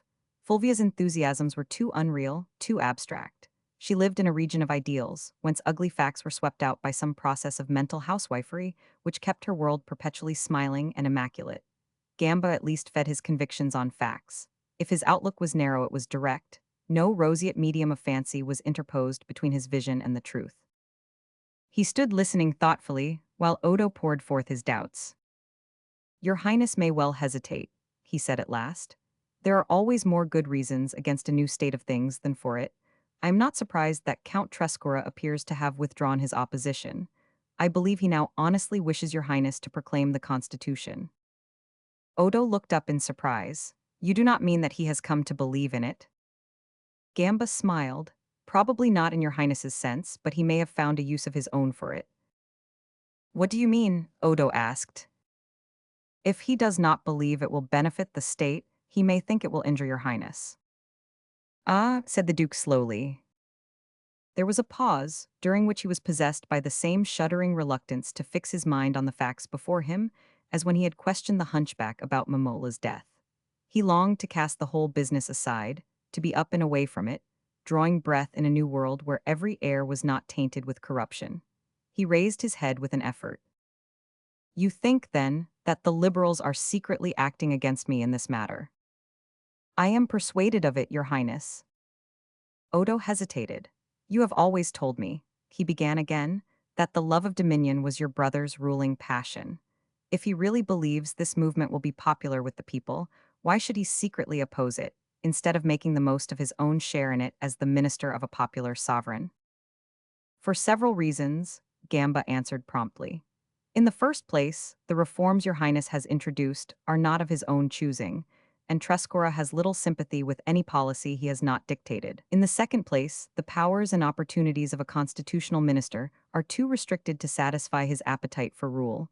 And thirdly," he paused a moment, as though doubtful how his words would be received, "I suspect Trescora of having a private score against your Highness, which he would be glad to pay off publicly." Odo fell silent, yielding himself to a fresh current of thought. I know not what score he may have against me, he said at length, but what injures me must injure the state, and if Trescora has any such motive for withdrawing his opposition, it must be because he believes the Constitution will defeat its own ends. He does believe that, assuredly, but he is not the only one of your Highness's ministers that would ruin the state on the chance of finding an opportunity among the ruins. That is as it may be, said Odo with a touch of weariness. I have seen enough of human ambition to learn how limited and unimaginative a passion it is. If it saw farther, I should fear it more. But if it is short-sighted, it sees clearly at close range, and the motive you ascribe to Trescora would imply that he believes the Constitution will be a failure. Without doubt, Your Highness. I am convinced that your ministers have done all they could to prevent the proclamation of the Charter, and failing that, to thwart its workings if it be proclaimed. In this they have gone hand in hand with the clergy, and their measures have been well taken. But I do not believe that any state of mind produced by external influences can long withstand the natural drift of opinion, and your Highness may be sure that, though the talkers and writers are mostly against you in this matter, the mass of the people are with you. Odo answered with a despairing gesture. How can I be sure, when the people have no means of expressing their needs? It is like trying to guess the wants of a deaf and dumb man. The hunchback flushed suddenly. The people will not always be deaf and dumb, he said. Some day they will speak. Not in my day, said Odo wearily. And meanwhile we blunder on, without ever really knowing what incalculable instincts and prejudices are pitted against us. You and your party tell me the people are sick of the burdens the clergy lay on them, yet their blind devotion to the church is manifest at every turn, and it did not need the business of the Virgin's crown to show me how little reason and justice can avail against such influences. Gamba replied by an impatient gesture. As to the Virgin's crown, he said, Your Highness must have guessed it was one of the friar's tricks, a last expedient to turn the people against you. I was not bred up by a priest for nothing. I know what past masters those gentry are in raising ghosts and reading portents. They know the minds of the poor folk as the herdsman knows the habits of his cattle, and for generations they have used that knowledge to bring the people more completely under their control. And what have we to oppose to such a power? Odo exclaimed. We are fighting the battle of ideas against passions, of reflection against instinct, and you have but to look in the human heart to guess which side will win in such a struggle. We have science and truth and common sense with us, you say? Yes, but the Church has love and fear and tradition, and the solidarity of nigh 2,000 years of dominion. Gamba listened in respectful silence. Then he replied with a faint smile. All that your Highness says is true, but I beg leave to relate to your Highness a tale which I read lately in an old book of your library. According to this story, it appears that, when the early Christians of Alexandria set out to destroy the pagan idols in the temples, they were seized with great dread at sight of the god Serapis. For even those that did not believe in the old gods feared them, and none dared raise a hand against the sacred image. But suddenly, a soldier who was bolder than the rest flung his battle axe at the figure, and when it broke in pieces, there rushed out nothing worse than a great company of rats. The Duke had promised to visit Fulvia that evening. For several days his state of indecision had made him find pretexts for avoiding her, but now that the charter was signed and he had ordered its proclamation, he craved the contact of her unwavering faith. He found her alone in the dusk of the convent parlor, but he had hardly crossed the threshold before he was aware of an indefinable change in his surroundings. She advanced with an impulsiveness out of harmony with the usual tranquility of their meetings, and he felt her hand tremble and burn in his. In the twilight, it seemed to him that her very dress had a warmer rustle and glimmer, that there emanated from her glance and movements some heady fragrance of a long-past summer. He smiled to think that this phantom coquetry should have risen at the summons of an academic degree. But some deeper sense in him was stirred as by a vision of waste riches adrift on the dim seas of chance. For a moment she sat silent, as in the days when they had been too near each other for many words, and there was something indescribably soothing in this dreamlike return to the past. It was he who roused himself first. How young you look, he said, giving involuntary utterance to his thought. Do I? She answered gaily. I am glad of that, for I feel extraordinarily young tonight. Perhaps it is because I have been thinking a great deal of the old days, of Venice and Turin, and of the high road to Vercelli, for instance. She glanced at him with a smile. Do you know, she went on, moving to a seat at his side and laying a hand on the arm of his chair, that there is one secret of mine you have never guessed in all these years. Odo returned her smile. What is it, I wonder? He said. She fixed him with bright, bantering eyes. I knew why you deserted us at Vercelli. He uttered an exclamation, but she lifted a hand to his lips. Ah, how angry I was then, but why be angry now? It all happened so long ago, and if it had not happened, who knows? Perhaps you would never have pitied me enough to love me as you did. She laughed softly, reminiscently, leaning back as if to let the tide of memories ripple over her. Then she raised her head suddenly and said in a changed voice, Are your plans fixed for tomorrow? Odo glanced at her in surprise. Her mind seemed to move as capriciously as Maria Clementina's. The Constitution is signed, he answered, and my ministers proclaim it tomorrow morning. He looked at her a moment and lifted her hand to his lips. Everything has been done according to your wishes, he said. She drew away with a start, and he saw that she had turned pale. No, no, not as I wish, she murmured. It must not be because I wish, she broke off and her hand slipped from his. You have taught me to wish as you wish, he answered gently. Surely you would not disown your pupil now.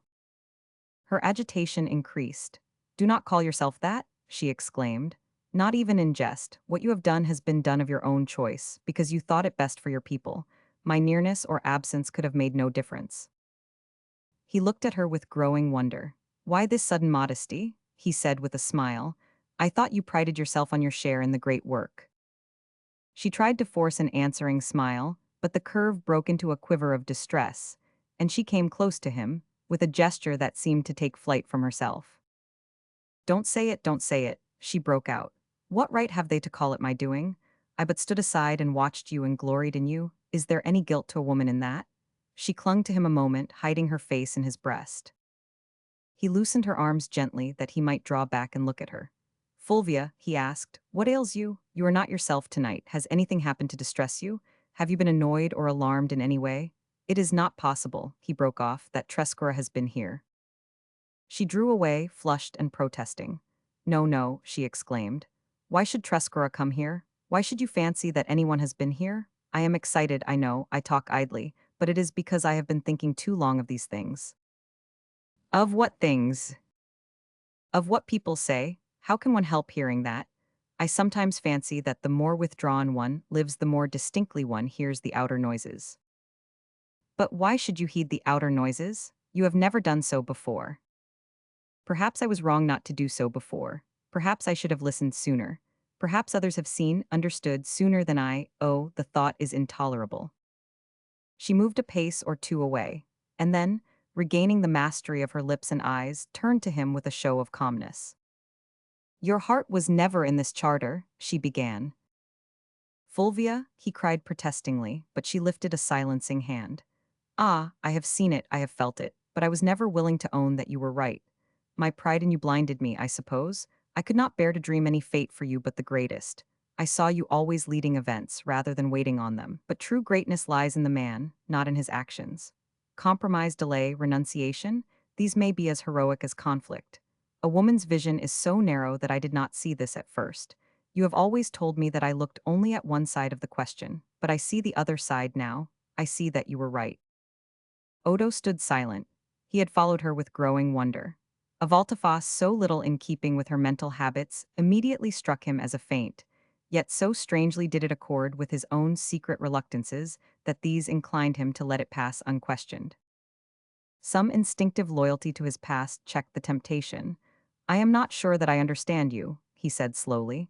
Have you lost faith in the ideas we have worked for? She hesitated, and he saw the struggle beneath her surface calmness. No, no, she exclaimed quickly. I have not lost faith in them. In me, then? She smiled with a disarming sadness. That would be so much simpler, she murmured. What do you mean then? He urged. We must understand each other. He paused and measured his words out slowly. Do you think it a mistake to proclaim the Constitution tomorrow? Again her face was full of shadowy contradictions. I entreat you not to proclaim it tomorrow, she said in a low voice. Odo felt the blood drum in his ears. Was not this the word for which he had waited? But still, some deeper instinct held him back, warning him, as it seemed, that to fall below his purpose at such a juncture was the only measurable failure. He must know more before he yielded, see deeper into her heart and his, and each moment brought the clearer conviction that there was more to know and see. This is unlike you, Fulvia, he said. You cannot make such a request on impulse. You must have a reason. She smiled. You told me once that a woman's reasons are only impulses in men's clothes. But he was not to be diverted by this thrust. I shall think so now, he said, unless you can give me some better account of yours. She was silent, and he pressed on with a persistency for which he himself could hardly account. You must have a reason for this request. I have one, she said, dropping her attempts at evasion. And it is. She paused again, with a look of appeal against which he had to stiffen himself. I do not believe the time has come, she said at length. You think the people are not ready for the Constitution. She answered with an effort, I think the people are not ready for it. He fell silent, and they sat facing each other, but with eyes apart. You have received this impression from Gamba, from Andrioni, from the members of our party? He asked. She made no reply. Remember, Fulvia, he went on almost sternly, that this is the end for which we have worked together all these years, the end for which we renounced each other and went forth in our youth, you to exile and I to an unwilling sovereignty. It was because we loved this cause better than ourselves that we had strength to give up for it our personal hopes of happiness. If we betray the cause from any merely personal motive, we shall have fallen below our earlier selves. He waited again, but she was still silent. Can you swear to me, he went on, that no such motive influences you now? That you honestly believe we have been deceived and mistaken? That our years of faith and labor have been wasted? And that, if mankind is to be helped, it is to be in other ways and by other efforts than ours? He stood before her accusingly, almost, the passion of the long fight surging up in him as he felt the weapon drop from his hand. Fulvia had sat motionless under his appeal, but as he paused she rose with an impulsive gesture. Oh, why do you torment me with questions? She cried, half sobbing. I venture to counsel a delay, and you arraign me as though I stood at the day of judgment. It is our day of judgment, he retorted. It is the day on which life confronts us with our own actions, and we must justify them or own ourselves deluded. He went up to her and caught her hands entreatingly. Fulvia, he said, I too have doubted, wavered, and if you will give me one honest reason that is worthy of us both. She broke from him to hide her weeping. Reasons, reasons? She stammered. What does the heart know of reasons? I ask a favor, the first I ever asked of you, and you answer it by haggling with me for reasons. Something in her voice and gesture was like a lightning flash over a dark landscape. In an instant, he saw the pit at his feet. Someone has been with you. Those words were not yours, he cried. She rallied instantly. That is a pretext for not heeding them, she returned. The lightning glared again. He stepped close and faced her. The Duchess has been here, he said. She dropped into a chair and hid her face from him. A wave of anger mounted from his heart, choking back his words and filling his brain with its fumes. But as it subsided, he felt himself suddenly cool, firm, attempered. There could be no wavering, no self-questioning now. When did this happen? He asked. She shook her head despairingly. Fulvia, he said, if you will not speak, I will speak for you. I can guess what arguments were used, what threats, even, were there threats? Burst from him in a fresh leap of anger. She raised her head slowly. Threats would not have mattered, she said. But your fears were played on, your fears for my safety. Fulvia, answer me, he insisted. She rose suddenly and laid her arms about his shoulders, with a gesture half tender, half maternal. Oh, she said, why will you torture me? I have borne much for our love's sake and would have borne this too, in silence like the rest, but to speak of it is to relieve it, and my strength fails me. He held her hands fast, keeping his eyes on hers. No, he said, for your strength never failed you when there was any call on it, and our whole past calls on it now. Rouse yourself, Fulvia. Look life in the face. You were told there might be troubles tomorrow, that I was in danger, perhaps. There was worse, she shuddered. Worse. The blame was laid on me, the responsibility. Your love for me, my power over you were accused. The people hate me, they hate you for loving me. Oh, I have destroyed you, she cried. Odo felt a slow, cold strength pouring into all his veins. It was as though his enemies, in thinking to mix a mortal poison, had rendered him invulnerable. He bent over her with great gentleness. Fulvia, this is madness, he said. A moment's thought must show you what passions are here at work. Can you not rise above such fears? No one can judge between us but ourselves. Ah, but you do not know. You will not understand. Your life may be in danger, she cried. I have been told that before, he said contemptuously. It is a common trick of the political game. This is no trick, she exclaimed. I was made to see, to understand, and I swear to you that the danger is real. And what if it were? Is the church to have all the martyrs? Said he gaily. Come, Fulvia, shake off such fancies. My life is as safe as yours. At worst there may be a little hissing to be faced. That is easy enough compared to facing one's own doubts. And I have no doubts now. That is all past, thank heaven. I see the road straight before me, as straight as when you showed it to me once before, years ago in the inn parlor at Peschiera. You pointed the way to it then. Surely you would not hold me back from it now. He took her in his arms and kissed her lips to silence. When we meet tomorrow, he said, releasing her, it will be as teacher and pupil, you in your doctor's gown and I a learner at your feet. Put your old faith in me into your argument, and we shall have all Pianura converted. He hastened away through the dim gardens, carrying a boy's heart in his breast. The University of Pianura was lodged in the ancient signoria, or town hall of the Free City. And here, on the afternoon of the Duke's birthday, the civic dignitaries and the leading men of the learned professions had assembled to see the doctorate conferred on the Signorina Fulvia Vivaldi and on several less conspicuous candidates of the other sex. The city was again in gala dress. Early that morning, the new constitution had been proclaimed, with much firing of cannon and display of official fireworks. But even these great news and their attendant manifestations had failed to enliven the populace, who, instead of filling the streets with their usual stir, hung massed at certain points, as though curiously waiting on events.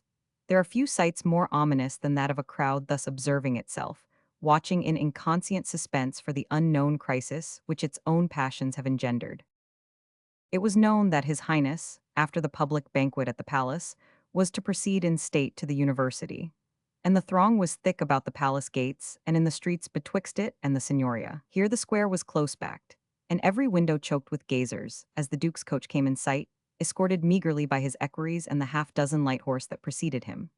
The small escort and the marked absence of military display perhaps disappointed the splendor-loving crowd, and from this cause or another, scarce a cheer was heard as His Highness descended from his coach and walked up the steps to the porch of ancient carved stone where the faculty awaited him.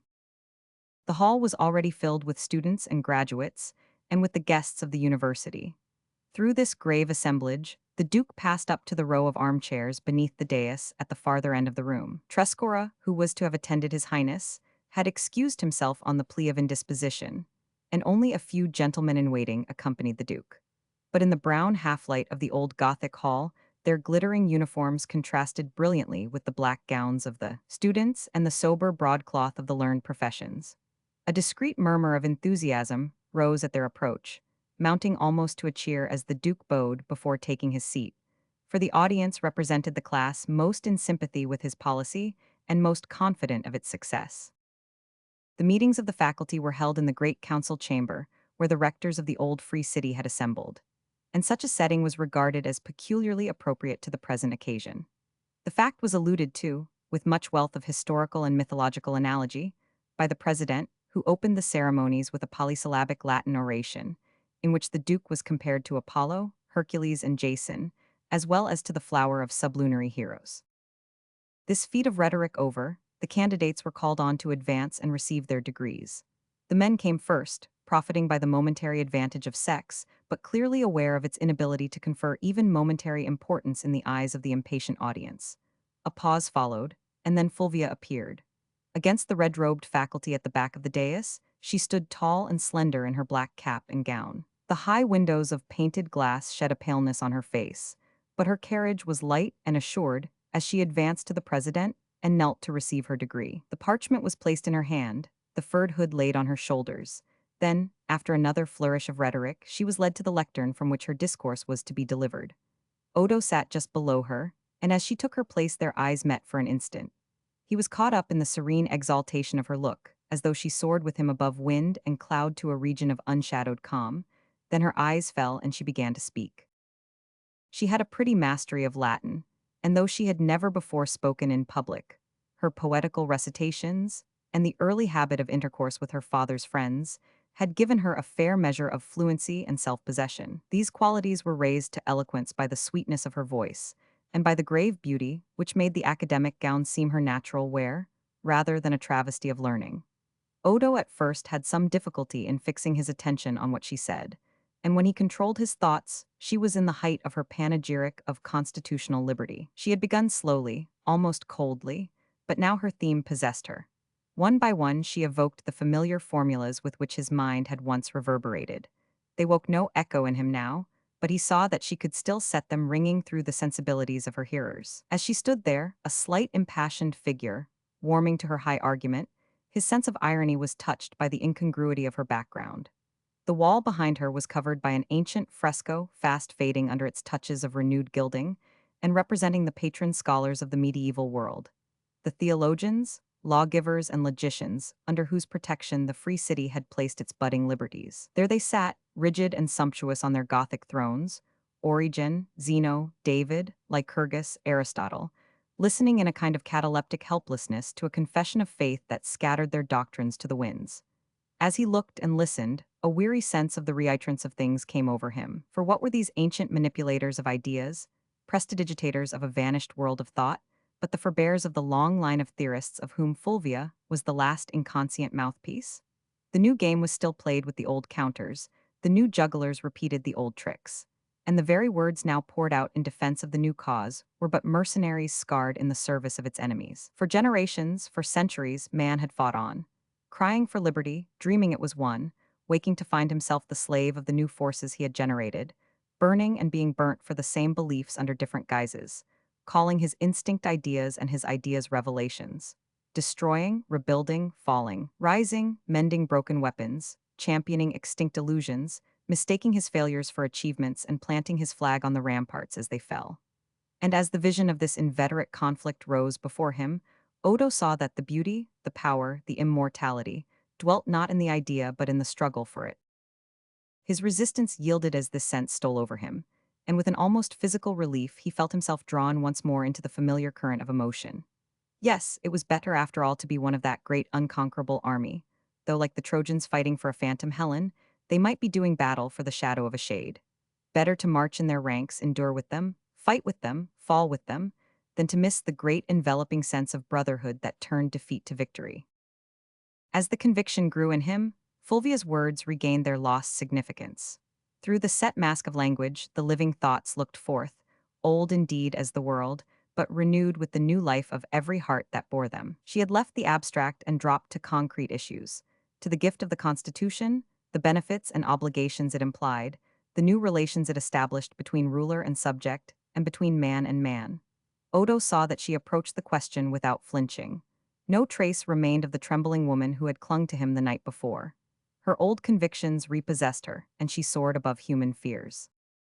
So engrossed was he that he had been unaware of a growing murmur of sound, which seemed to be forcing its way from without through the walls of the ancient building. As Fulvia's oration neared its end, the murmur rose to a roar. Startled faces were turned toward the doors of the council chamber, and one of the duke's gentlemen left his seat and made his way through the audience. Odo sat motionless, his eyes on Fulvia. He noticed that her face paled as the sound reached her, but there was no break in the voice with which she uttered the closing words of her peroration. As she ended, the noise was momentarily drowned under a loud burst of clapping, but this died in a hush of apprehension through which the outer tumult became more ominously audible. The equerry re-entered the hall with a disordered countenance. He hastened to the duke and addressed him urgently. "Your Highness," he said, "the crowd has thickened and wears an ugly look. There are many friars abroad, and images of the Mountain Virgin are being carried in procession. Will your Highness be pleased to remain here while I summon an escort from the barracks?" Odo was still watching Fulvia. She had received the applause of the audience with a deep reverence and was now in the act of withdrawing to the inner room at the back of the dais. Her eyes met Odo's, she smiled, and the door closed on her. He turned to the equerry.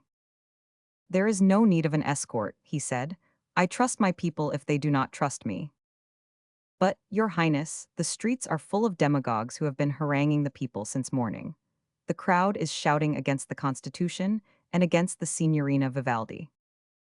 A flame of anger passed over the Duke's face, but he subdued it instantly. Go to the Signorina Vivaldi, he said, pointing to the door by which Fulvia had left the hall. Assure her that there is no danger, but ask her to remain where she is till the crowd disperses, and request the faculty in my name to remain with her. The equerry bowed and hurried up the steps of the dais, while the Duke signed to his other companions to precede him to the door of the hall. As they walked down the long room, between the close-packed ranks of the audience, the outer tumult surged threateningly toward them. Near the doorway, another of the gentlemen in waiting was seen to speak with the Duke. "Your Highness," he said, "there is a private way at the back by which you may yet leave the building unobserved." "You appear to forget that I entered it publicly," said Odo. "But, Your Highness, we cannot answer for the consequences." The Duke signed to the ushers to throw open the doors. They obeyed, and he stepped out into the stone vestibule preceding the porch. The iron-barred outer doors of this vestibule were securely bolted, and the porter hung back in affright at the order to unlock them. "Your Highness, the people are raving mad," he said, flinging himself on his knees. Odo turned impatiently to his escort. "Unbar the doors, gentlemen," he said. The blood was drumming in his ears, but his eye was clear and steady, and he noted with curious detachment the comic agony of the fat porter's face and the strain and swell of the equerry's muscles as he dragged back the ponderous bolts. The doors swung open, and the Duke emerged. Below him, still with that unimpaired distinctness of vision which seemed a part of his heightened vitality, he saw a great gesticulating mass of people. They packed the square so closely that their own numbers held them immovable, save for their swaying arms and heads. And those whom the square could not contain had climbed to porticos, balconies, and cornices, and massed themselves in the neck of the adjoining streets. The handful of light horse who had escorted the Duke's carriage formed a single line at the foot of the steps, so that the approach to the porch was still clear. But it was plain that the crowd, with its next movement, would break through this slender barrier and hem in the Duke. At Odo's appearance the shouting had ceased and every eye was turned on him. He stood there, a brilliant target in his laced coat of peach-colored velvet, his breast covered with orders, a hand on his jeweled sword hilt. For a moment sovereign and subjects measured each other, and in that moment Odo drank his deepest draught of life. He was not thinking now of the Constitution or its opponents. His present business was to get down the steps and into the carriage, returning to the palace as openly as he had come. He was conscious of neither pity nor hatred for the throng in his path. For the moment he regarded them merely as a natural force, to be fought against like storm or flood. His clearest sensation was one of relief at having at last some material obstacle to spend his strength against, instead of the impalpable powers which had so long beset him. He felt, too, a boyish satisfaction at his own steadiness of pulse and eye, at the absence of that fatal inertia which he had come to dread. So clear was his mental horizon that it embraced not only the present crisis, but a dozen incidents leading up to it. He remembered that Trescora had urged him to take a larger escort, and that he had refused on the ground that any military display might imply a doubt of his people. He was glad now that he had done so. He would have hated to slink to his carriage behind a barrier of drawn swords. He wanted no help to see him through this business. The blood sang in his veins at the thought of facing it alone. The silence lasted but a moment. Then an image of the Mountain Virgin was suddenly thrust in air, and a voice cried out, "Down with Our Lady's enemies, we want no laws against the friars." A howl caught up the words and tossed them to and fro above the seething heads. Images of the Virgin, religious banners, the blue and white of the Madonna's colors, suddenly canopied the crowd. "We want the Barnabites back," sang out another voice. "Down with the freethinkers," yelled 100 angry throats. A stone or two sped through the air and struck the sculptures of the porch. "Your Highness," cried the equerry who stood nearest, and would have snatched the Duke back within doors. For all answer, Odo stepped clear of the porch and advanced to the edge of the steps. As he did so, a shower of missiles hummed about him, and a stone struck him on the lip. The blood rushed to his head, and he swayed in the sudden grip of anger, but he mastered himself and raised his lace handkerchief to the cut. His gentlemen had drawn their swords, but he signed to them to sheathe again. His first thought was that he must somehow make the people hear him. He lifted his hand and advanced a step, but as he did so a shot rang out, followed by a loud cry. The lieutenant of the light horse, infuriated by the insult to his master, had drawn the pistol from his holster and fired blindly into the crowd. His bullet had found a mark, and the throng hissed and seethed about the spot where a man had fallen. At the same instant, Odo was aware of a commotion in the group behind him, and with a great plunge of the heart, he saw Fulvia at his side. She still wore the academic dress, and her black gown detached itself sharply against the bright colors of the ducal uniforms. Groans and hisses received her, but the mob hung back as though her look had checked them. Then a voice shrieked out, "Down with the atheist, we want no foreign witches," and another caught it up with the yell, "She poisoned the weaver's boy. Her father was hanged for murdering Christian children." The cry set the crowd in motion again, and it rolled toward the line of mounted soldiers at the foot of the steps. The men had their hands on their holsters, but the duke's call rang out, "No firing," and drawing their blades, they sat motionless to receive the shock. It came, dashed against them, and dispersed them. Only a few yards lay now between the people and their sovereign. But at that moment another shot was fired. This time it came from the thick of the crowd.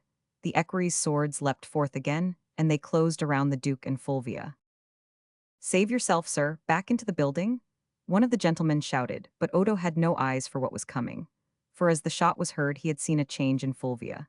A moment they had stood together, smiling, undaunted, hands locked and wedded eyes, then he felt her dissolve against him and drop between his arms. A cry had gone out that the Duke was wounded, and a leaden silence fell on the crowd. In that silence Odo knelt, lifting Fulvia's head to his breast. No wound showed through her black gown. She lay as though smitten by some invisible hand. So deep was the hush that her least whisper must have reached him. But though he bent close, no whisper came. The invisible hand had struck the very source of life. And to these two, in their moment of final reunion, with so much unsaid between them that now at last they longed to say, there was left only the dumb communion of fast clouding eyes. A clatter of cavalry was heard down the streets that led to the square. The equerry sent to warn Fulvia had escaped from the back of the building and hastened to the barracks to summon a regiment. But the soldiery were no longer needed.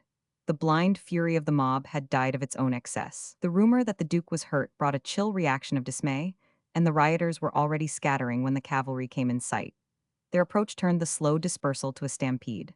A few arrests were made, the remaining groups were charged by the soldiers, and presently the square lay bare as a storm-swept plain, though the people still hung on its outskirts, ready to disband at the first threat of the troops. It was on this solitude that the Duke looked out as he regained a sense of his surroundings. Fulvia had been carried into the audience chamber and laid on the dais, her head resting on the velvet cushions of the ducal chair. She had died instantly, shot through the heart, and the surgeons summoned in haste had soon ceased from their ineffectual efforts. For a long time Odo knelt beside her, unconscious of all but that one wild moment when life at its highest had been dashed into the gulf of death. Thought had ceased, and neither rage nor grief moved as yet across the chaos of his being. All his life was in his eyes as they drew up, drop by drop, the precious essence of her loveliness. For she had grown, beneath the simplifying hand of death, strangely yet most humanly beautiful. Life had fallen from her like the husk from the flower, and she wore the face of her first hopes. The transition had been too swift for any backward look, any anguished rending of the fibers, and he felt himself, not detached by the stroke, but caught up with her into some great calm within the heart of change. He knew not how he found himself once more on the steps above the square. Below him, his state carriage stood in the same place, flanked by the regiment of cavalry.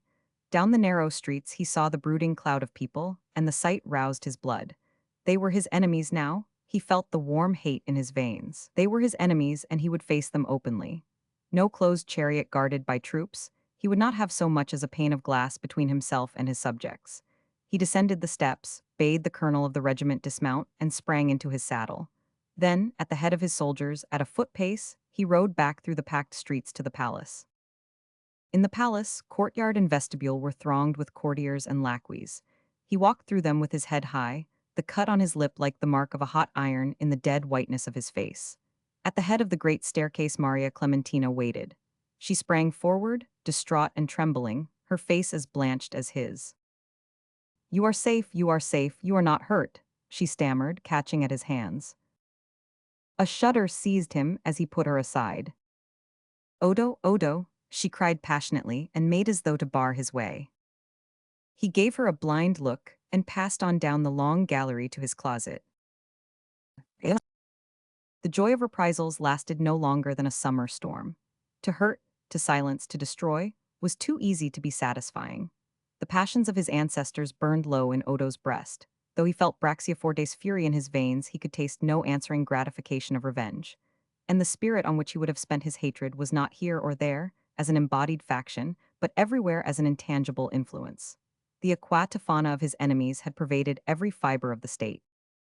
The mist of anguish lifted, he saw himself alone among ruins.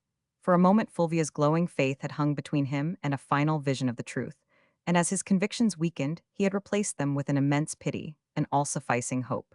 Sentimental verbiage, he saw it clearly now. He had been the dupe of the old word jugglery, which was forever confounding fact and fancy in men's minds, for it was essentially an age of words. The world was drunk with them, as it had once been drunk with action, and the former was the deadlier drug of the two. He looked about him languidly, letting the facts of life filter slowly through his faculties. The sources of energy were so benumbed in him that he felt like a man whom long disease had reduced to helplessness and who must laboriously begin his bodily education again. Hate was the only passion which survived, and that was but a deaf, intransitive emotion coiled in his nature's depths. Sickness at last brought its obliteration.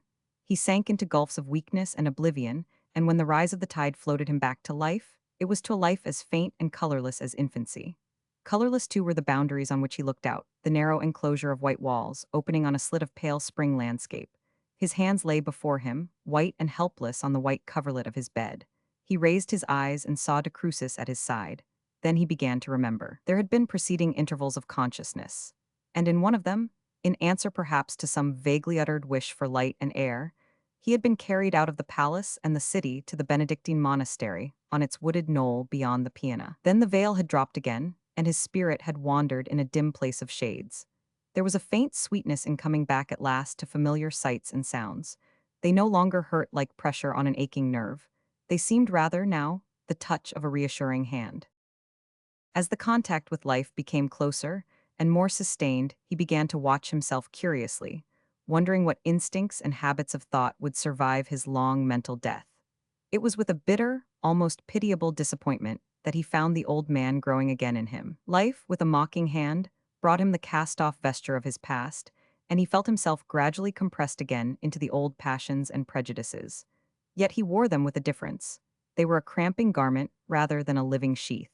He had brought back from his lonely voyagings a sense of estrangement deeper than any surface affinity with things.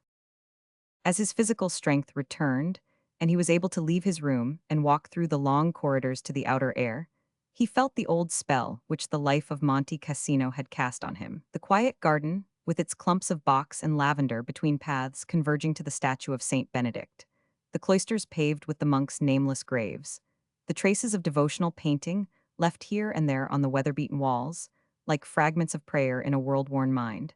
These formed a circle of tranquilizing influences in which he could gradually reacquire the habit of living. He had never deceived himself as to the cause of the riots. He knew from Gamba and Andreoni that the liberals and the court, for once working in unison, had provoked the blind outburst of fanaticism, which a rasher judgment might have ascribed to the clergy. The Dominicans, bigoted and eager for power, had been ready enough to serve such an end, and some of the begging orders had furnished the necessary points of contact with the people. But the movement was at bottom purely political, and represented the resistance of the privileged classes to any attack on their inherited rights. As such, he could no longer regard it as completely unreasonable. He was beginning to feel the social and political significance of those old restrictions and barriers against which his early zeal had tilted. Certainly, in the ideal state, the rights and obligations of the different classes would be more evenly adjusted. But the ideal state was a figment of the brain. The real one, as Crescenti had long ago pointed out, was the gradual and heterogeneous product of remote social conditions, wherein every seeming inconsistency had its roots in some bygone need, and the character of each class, with its special passions, ignorances, and prejudices, was the sum total of influences so ingrown and inveterate that they had become a law of thought. All this, however, seemed rather matter for philosophically musing than for definite action. His predominant feeling was still that of remoteness from the immediate issues of life. The sova indignatio had been succeeded by a great calm. The soothing influences of the monastic life had doubtless helped to tide him over the stormy passage of returning consciousness. His sensitiveness to these influences inclined him for the first time to consider them analytically. Hitherto, he had regarded the church as a skillfully adjusted engine, the product of human passions, scientifically combined to obtain the greatest sum of tangible results. Now he saw that he had never penetrated beneath the surface. For the church which grasped, contrived, calculated, struggled for temporal possessions, and used material weapons against spiritual foes, this outer church was nothing more than the body, which, like any other animal body, had to care for its own gross needs, nourish, clothe, defend itself, fight for a footing among the material resistances of life. While the soul, the inner animating principle, might dwell aloof from all these things in a clear medium of its own. To this soul of the church, his daily life now brought him close. He felt it in the ordered beneficence of the great community, in the simplicity of its external life, and the richness and suavity of its inner relations. No alliance based on material interests, no love of power working toward a common end, could have created that harmony of thought and act which was reflected in every face about him. Each of these men seemed to have found out something of which he was still ignorant. What it was, De Crucis tried to tell him as they paced the cloisters together, or sat in the warm stillness of the budding garden. At the first news of the Duke's illness, the Jesuit had hastened to Pianura. No companionship could have been so satisfying to Odo. De Crucis's mental attitude toward mankind might have been defined as an illuminated charity. To love men, or to understand them, is not as unusual as to do both together. And it was the intellectual acuteness of his friends' judgments that made their Christian amenity so seductive to Odo. The highest claim of Christianity, the Jesuit said one morning, as they sat on a worn stone bench at the end of the sunny vine walk, is that it has come nearer to solving the problem of men's relations to each other than any system invented by themselves. This, after all, is the secret principle of the Church's vitality. She gave a spiritual charter of equality to mankind long before the philosophers thought of giving them a material one. If, all the while, she has been fighting for dominion, arrogating to herself special privileges, struggling to preserve the old lines of social and legal demarcation, it has been because for nigh 2,000 years she has cherished in her breast the one free city of the spirit, because to guard its liberties she has had to defend and strengthen her own position. I do not ask you to consider whence comes this insight into the needs of man, this mysterious power over him. I ask you simply to confess them in their results. I am not of those who believe that God permits good to come to mankind through one channel only, and I doubt not that now and in times past the thinkers whom your highness follows have done much to raise the condition of their fellows. But I would have you observe that, where they have done so, it has been because, at bottom, their aims coincided with the church's. The deeper you probe into her secret sources of power, the more you find there, in the germ if you will, but still potentially active, all those humanizing energies which work together for the lifting of the race. In her wisdom and her patience, she may have seen fit to withhold their expression, to let them seek another outlet. But they are there, stored in her consciousness like the archetypes of the Platonists in the universal mind. It is the knowledge of this, the sure knowledge of it, which creates the atmosphere of serenity that you feel about you. From the tilling of the vineyards, or the dressing of a beggar's sores, to the loftiest and most complicated intellectual labor imposed on him, each brother knows that his daily task is part of a great scheme of action, working ever from imperfection to perfection, from human incompleteness to the divine completion. This sense of being, not straws on a blind wind of chance, but units in an ordered force, gives to the humblest Christian an individual security and dignity which kings on their thrones might envy. But not only does the Church anticipate every tendency of mankind, alone of all powers she knows how to control and direct the passions she excites. This it is which makes her an auxiliary that no temporal prince can well despise. It is in this aspect that I would have your highness consider her. Do not underrate her power, because it seems based on the commoner instincts rather than on the higher faculties of man. That is one of the sources of her strength. She can support her claims by reason and argument, but it is because her work, like that of her divine founder, lies chiefly among those who can neither reason nor argue, that she chooses to rest her appeal on the simplest and most universal emotions. As in our towns, the streets are lit mainly by the tapers before the shrines of the saints, so the way of life would be dark to the great multitude of men, but for the light of faith burning within them. Meanwhile, the shufflings of destiny had brought to Trescora the prize for which he waited. During the Duke's illness, he had been appointed regent of Pianura, and his sovereign's reluctance to take up the cares of government had now left him for 6 months in authority. The day after the proclaiming of the Constitution, Odo had withdrawn his signature from it, on the ground that the concessions it contained were inopportune. The functions of government went on again in the old way. The old abuses persisted, the old offenses were condoned. It was as though the apathy of the sovereign had been communicated to his people. Centuries of submission were in their blood, and for 2 generations there had been no warfare south of the Alps. For the moment men's minds were turned to the great events going forward in France. It had not yet occurred to the Italians that the recoil of these events might be felt among themselves. They were simply amused spectators, roused at last to the significance of the show, but never dreaming that they might soon be called from the wings to the footlights. To De Crucis, however, the possibility of such a call was already present, and it was he who pressed the Duke to return to his post. A deep reluctance held Odo back.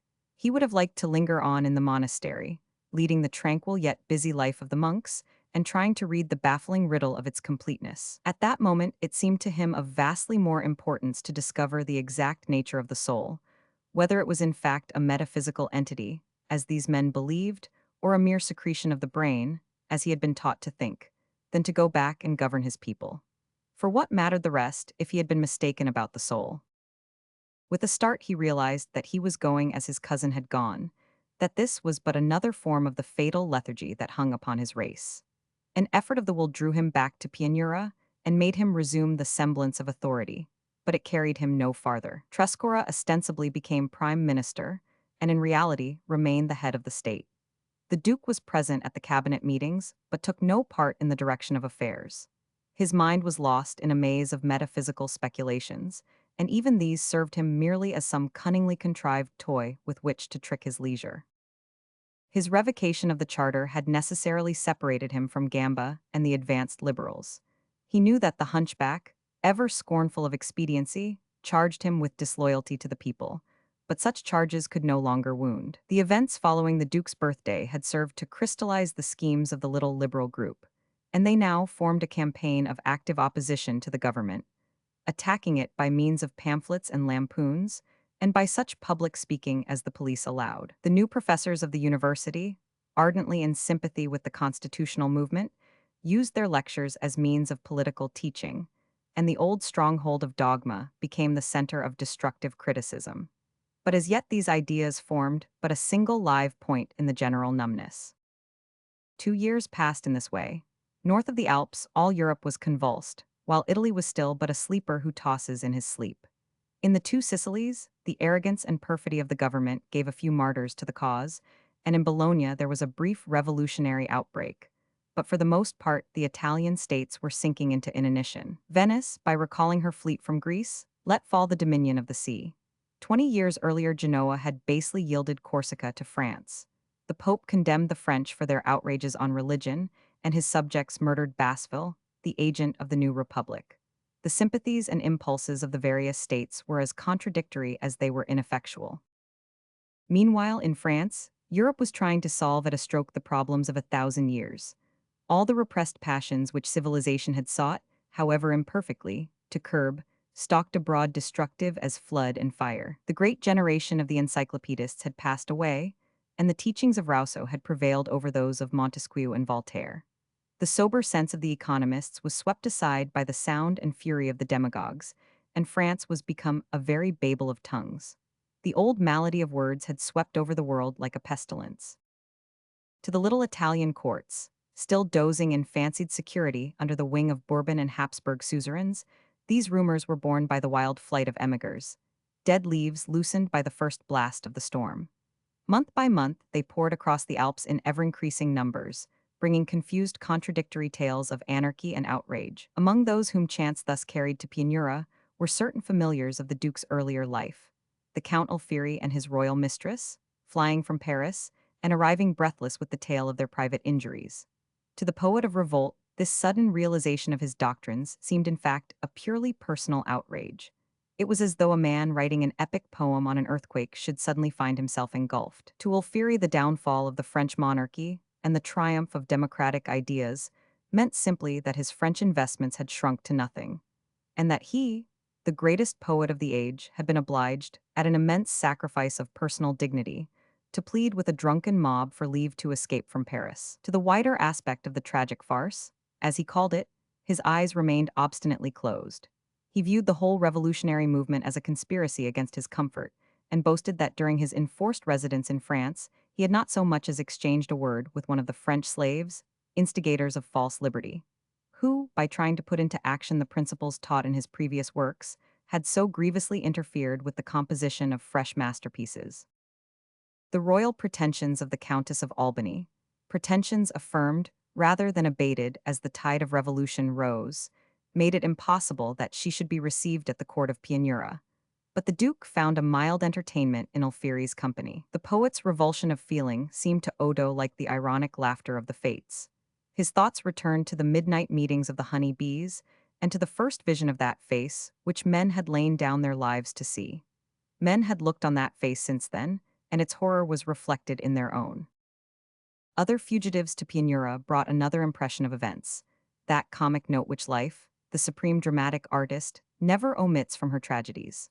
These were the Duke's old friend the Marquis de Kervalant, fleeing from his chateau as the peasants put the torch to it, and arriving in Pianura destitute, gouty and middle-aged, but imperturbable and epigrammatic as ever. With him came his Marquise, a dark-eyed lady, stout to unwieldiness and much given to devotion, in whom it was whispered, though he introduced her as the daughter of a Venetian senator, that a reminiscent eye might still detect the outline of the gracefulest Columbine who had ever flitted across the Italian stage. These visitors were lodged by the Duke's kindness in the Palazzo Cervino, near the ducal residence. And though the ladies of Pianura were inclined to look askance on the Marquise's genealogy, yet His Highness's condescension, and her own edifying piety, had soon allayed these scruples, and the salon of Madame de Kervalant became the rival of Madame d'Albany's. It was, in fact, the more entertaining of the two, for, in spite of his lady's austere views, the Marquis retained that gift of social flexibility that was already becoming the tradition of a happier day. To the Marquis, indeed, the revolution was execrable not so much because of the hardships it inflicted, as because it was the forerunner of social dissolution, the breaking up of the regime which had made manners the highest morality, and conversation the chief end of man. He could have lived gaily on a crust in good company and amid smiling faces, but the social deficiencies of Pianura were more difficult to endure than any material privation. In Italy, as the Marquis had more than once remarked, people loved, gambled, wrote poetry, and patronized the arts. But alas, they did not converse. Kervalant could not conceal from His Highness that there was no conversation in Pianura, but he did his best to fill the void by the constant exercise of his own gift in that direction, and to Odo at least his talk seemed as good as it was copious. Misfortune had given a finer savor to the Marquis's philosophy, and there was a kind of heroic grace in his undisturbed cultivation of the amenities. While the Marquis was struggling to preserve the conversational art, and Alfieri planning the savage revenge of the Misogallo, the course of affairs in France had gained a wilder impetus. The abolition of the nobility, the flight and capture of the king, his enforced declaration of war against Austria, the massacres of Avignon, the sack of the Tuileries, such events seemed incredible enough till the next had crowded them out of mind. The new year rose in blood and mounted to a bloodier noon. All the old defenses were falling. Religion, monarchy, law were sucked down into the whirlpool of liberated passions. Across that sanguinary scene passed, like a mocking ghost, the philosopher's vision of the perfectibility of man. Man was free at last, freer than his would-be liberators had ever dreamed of making him, and he used his freedom like a beast. For the multitude had risen, that multitude which no man could number, which even the demagogues who ranted in its name had never seriously reckoned with, that dim, groveling, indistinguishable mass on which the whole social structure rested. It was as though the very soil moved, rising in mountains or yawning in chasms about the feet of those who had so long securely battened on it. The earth shook, the sun and moon were darkened, and the people, the terrible unknown people, had put in the sickle to the harvest. Italy roused herself at last. The emissaries of the new France were swarming across the Alps, pervading the peninsula as the Jesuits had once pervaded Europe, and in the mind of a young general of the Republican army visions of Italian conquest were already forming. In Pianura, the revolutionary agents found a strong Republican party headed by Gamba and his friends, and a government weakened by debt and dissensions. The air was thick with intrigue. The little army could no longer be counted on, and a prolonged bread riot had driven Trescora out of the ministry and compelled the Duke to appoint Andreoni in his place. Behind Andreoni stood Gamba and the radicals. There could be no doubt which way the fortunes of the duchy tended. The Duke's would-be protectors, Austria and the Holy See, were too busy organizing the hasty coalition of the powers to come to his aid, had he cared to call on them. But to do so would have been but another way of annihilation. To preserve the individuality of his state, or to merge it in the vision of a united Italy, seemed to him the only alternatives worth fighting for.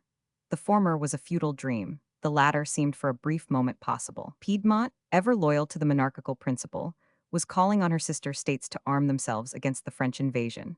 But the response was reluctant and uncertain. Private ambitions and petty jealousies hampered every attempt at union. Austria, the Bourbons, and the Holy See held the Italian principalities in a network of conflicting interests and obligations that rendered free action impossible. Sadly, Victor Amadeus armed himself alone against the enemy. Under such conditions, Odo could do little to direct the course of events. They had passed into more powerful hands than his. But he could at least declare himself for or against the mighty impulse which was behind them. The ideas he had striven for had triumphed at last, and his surest hold on authority was to share openly in their triumph. A profound horror dragged him back. The new principles were not those for which he had striven. The goddess of the new worship was but a bloody Maenad who had borrowed the attributes of freedom. He could not bow the knee in such a charnel house. Tranquilly, resolutely, he took up the policy of repression. He knew the attempt was foredoomed to failure, but that made no difference now. He was simply acting out the inevitable. The last act came with unexpected suddenness. The Duke woke one morning to find the citadel in the possession of the people. The impregnable stronghold of Braxiaforte was in the hands of the serfs whose fathers had toiled to build it, and the last descendant of Braxiaforte was virtually a prisoner in his palace. The revolution took place quietly, without violence or bloodshed. Andreoni waited on the Duke, and a cabinet council was summoned. The ministers affected to have yielded reluctantly to popular pressure. All they asked was a constitution and the assurance that no resistance would be offered to the French. The Duke requested a few hours for deliberation. Left alone, he summoned the Duchess's chamberlain. The ducal pair no longer met save on occasions of state. They had not exchanged a word since the death of Fulvia Vivaldi. Odo sent word to Her Highness that he could no longer answer for her security while she remained in the duchy, and that he begged her to leave immediately for Vienna. She replied that she was obliged for his warning, but that while he remained in Pianura her place was at his side. It was the answer he had expected. He had never doubted her courage. But it was essential to his course that she should leave the duchy without delay, and after a moment's reflection, he wrote a letter in which he informed her that he must insist on her obedience. No answer was returned, but he learned that she had turned white, and tearing the letter in shreds had called for her traveling carriage within the hour. He sent to inquire when he might take leave of her, but she excused herself on the plea of indisposition, and before nightfall he heard the departing rattle of her wheels. He immediately summoned Andreoni and announced his unconditional refusal of the terms proposed to him. He would not give a constitution or promise allegiance to the French. The minister withdrew, and Odo was left alone. He had dismissed his gentlemen, and as he sat in his closet, a sense of death-like isolation came over him. Never had the palace seemed so silent or so vast. He had not a friend to turn to. De Crucis was in Germany, and Trescora, it was reported, had privately attended the Duchess in her flight. The waves of destiny seemed closing over Odo, and the circumstances of his past rose, poignant and vivid, before his drowning sight. And suddenly, in that moment of failure and abandonment, it seemed to him again that life was worth the living. His indifference fell from him like a garment. The old passion of action awoke, and he felt a new warmth in his breast. After all, the struggle was not yet over. Though Piedmont had called in vain on the Italian states, an Italian sword might still be drawn in her service. If his people would not follow him against France, he could still march against her alone. Old memories hummed in him at the thought. He recalled how his Piedmontese ancestors had gone forth against the same foe, and the stout Donna's blood began to bubble in his veins.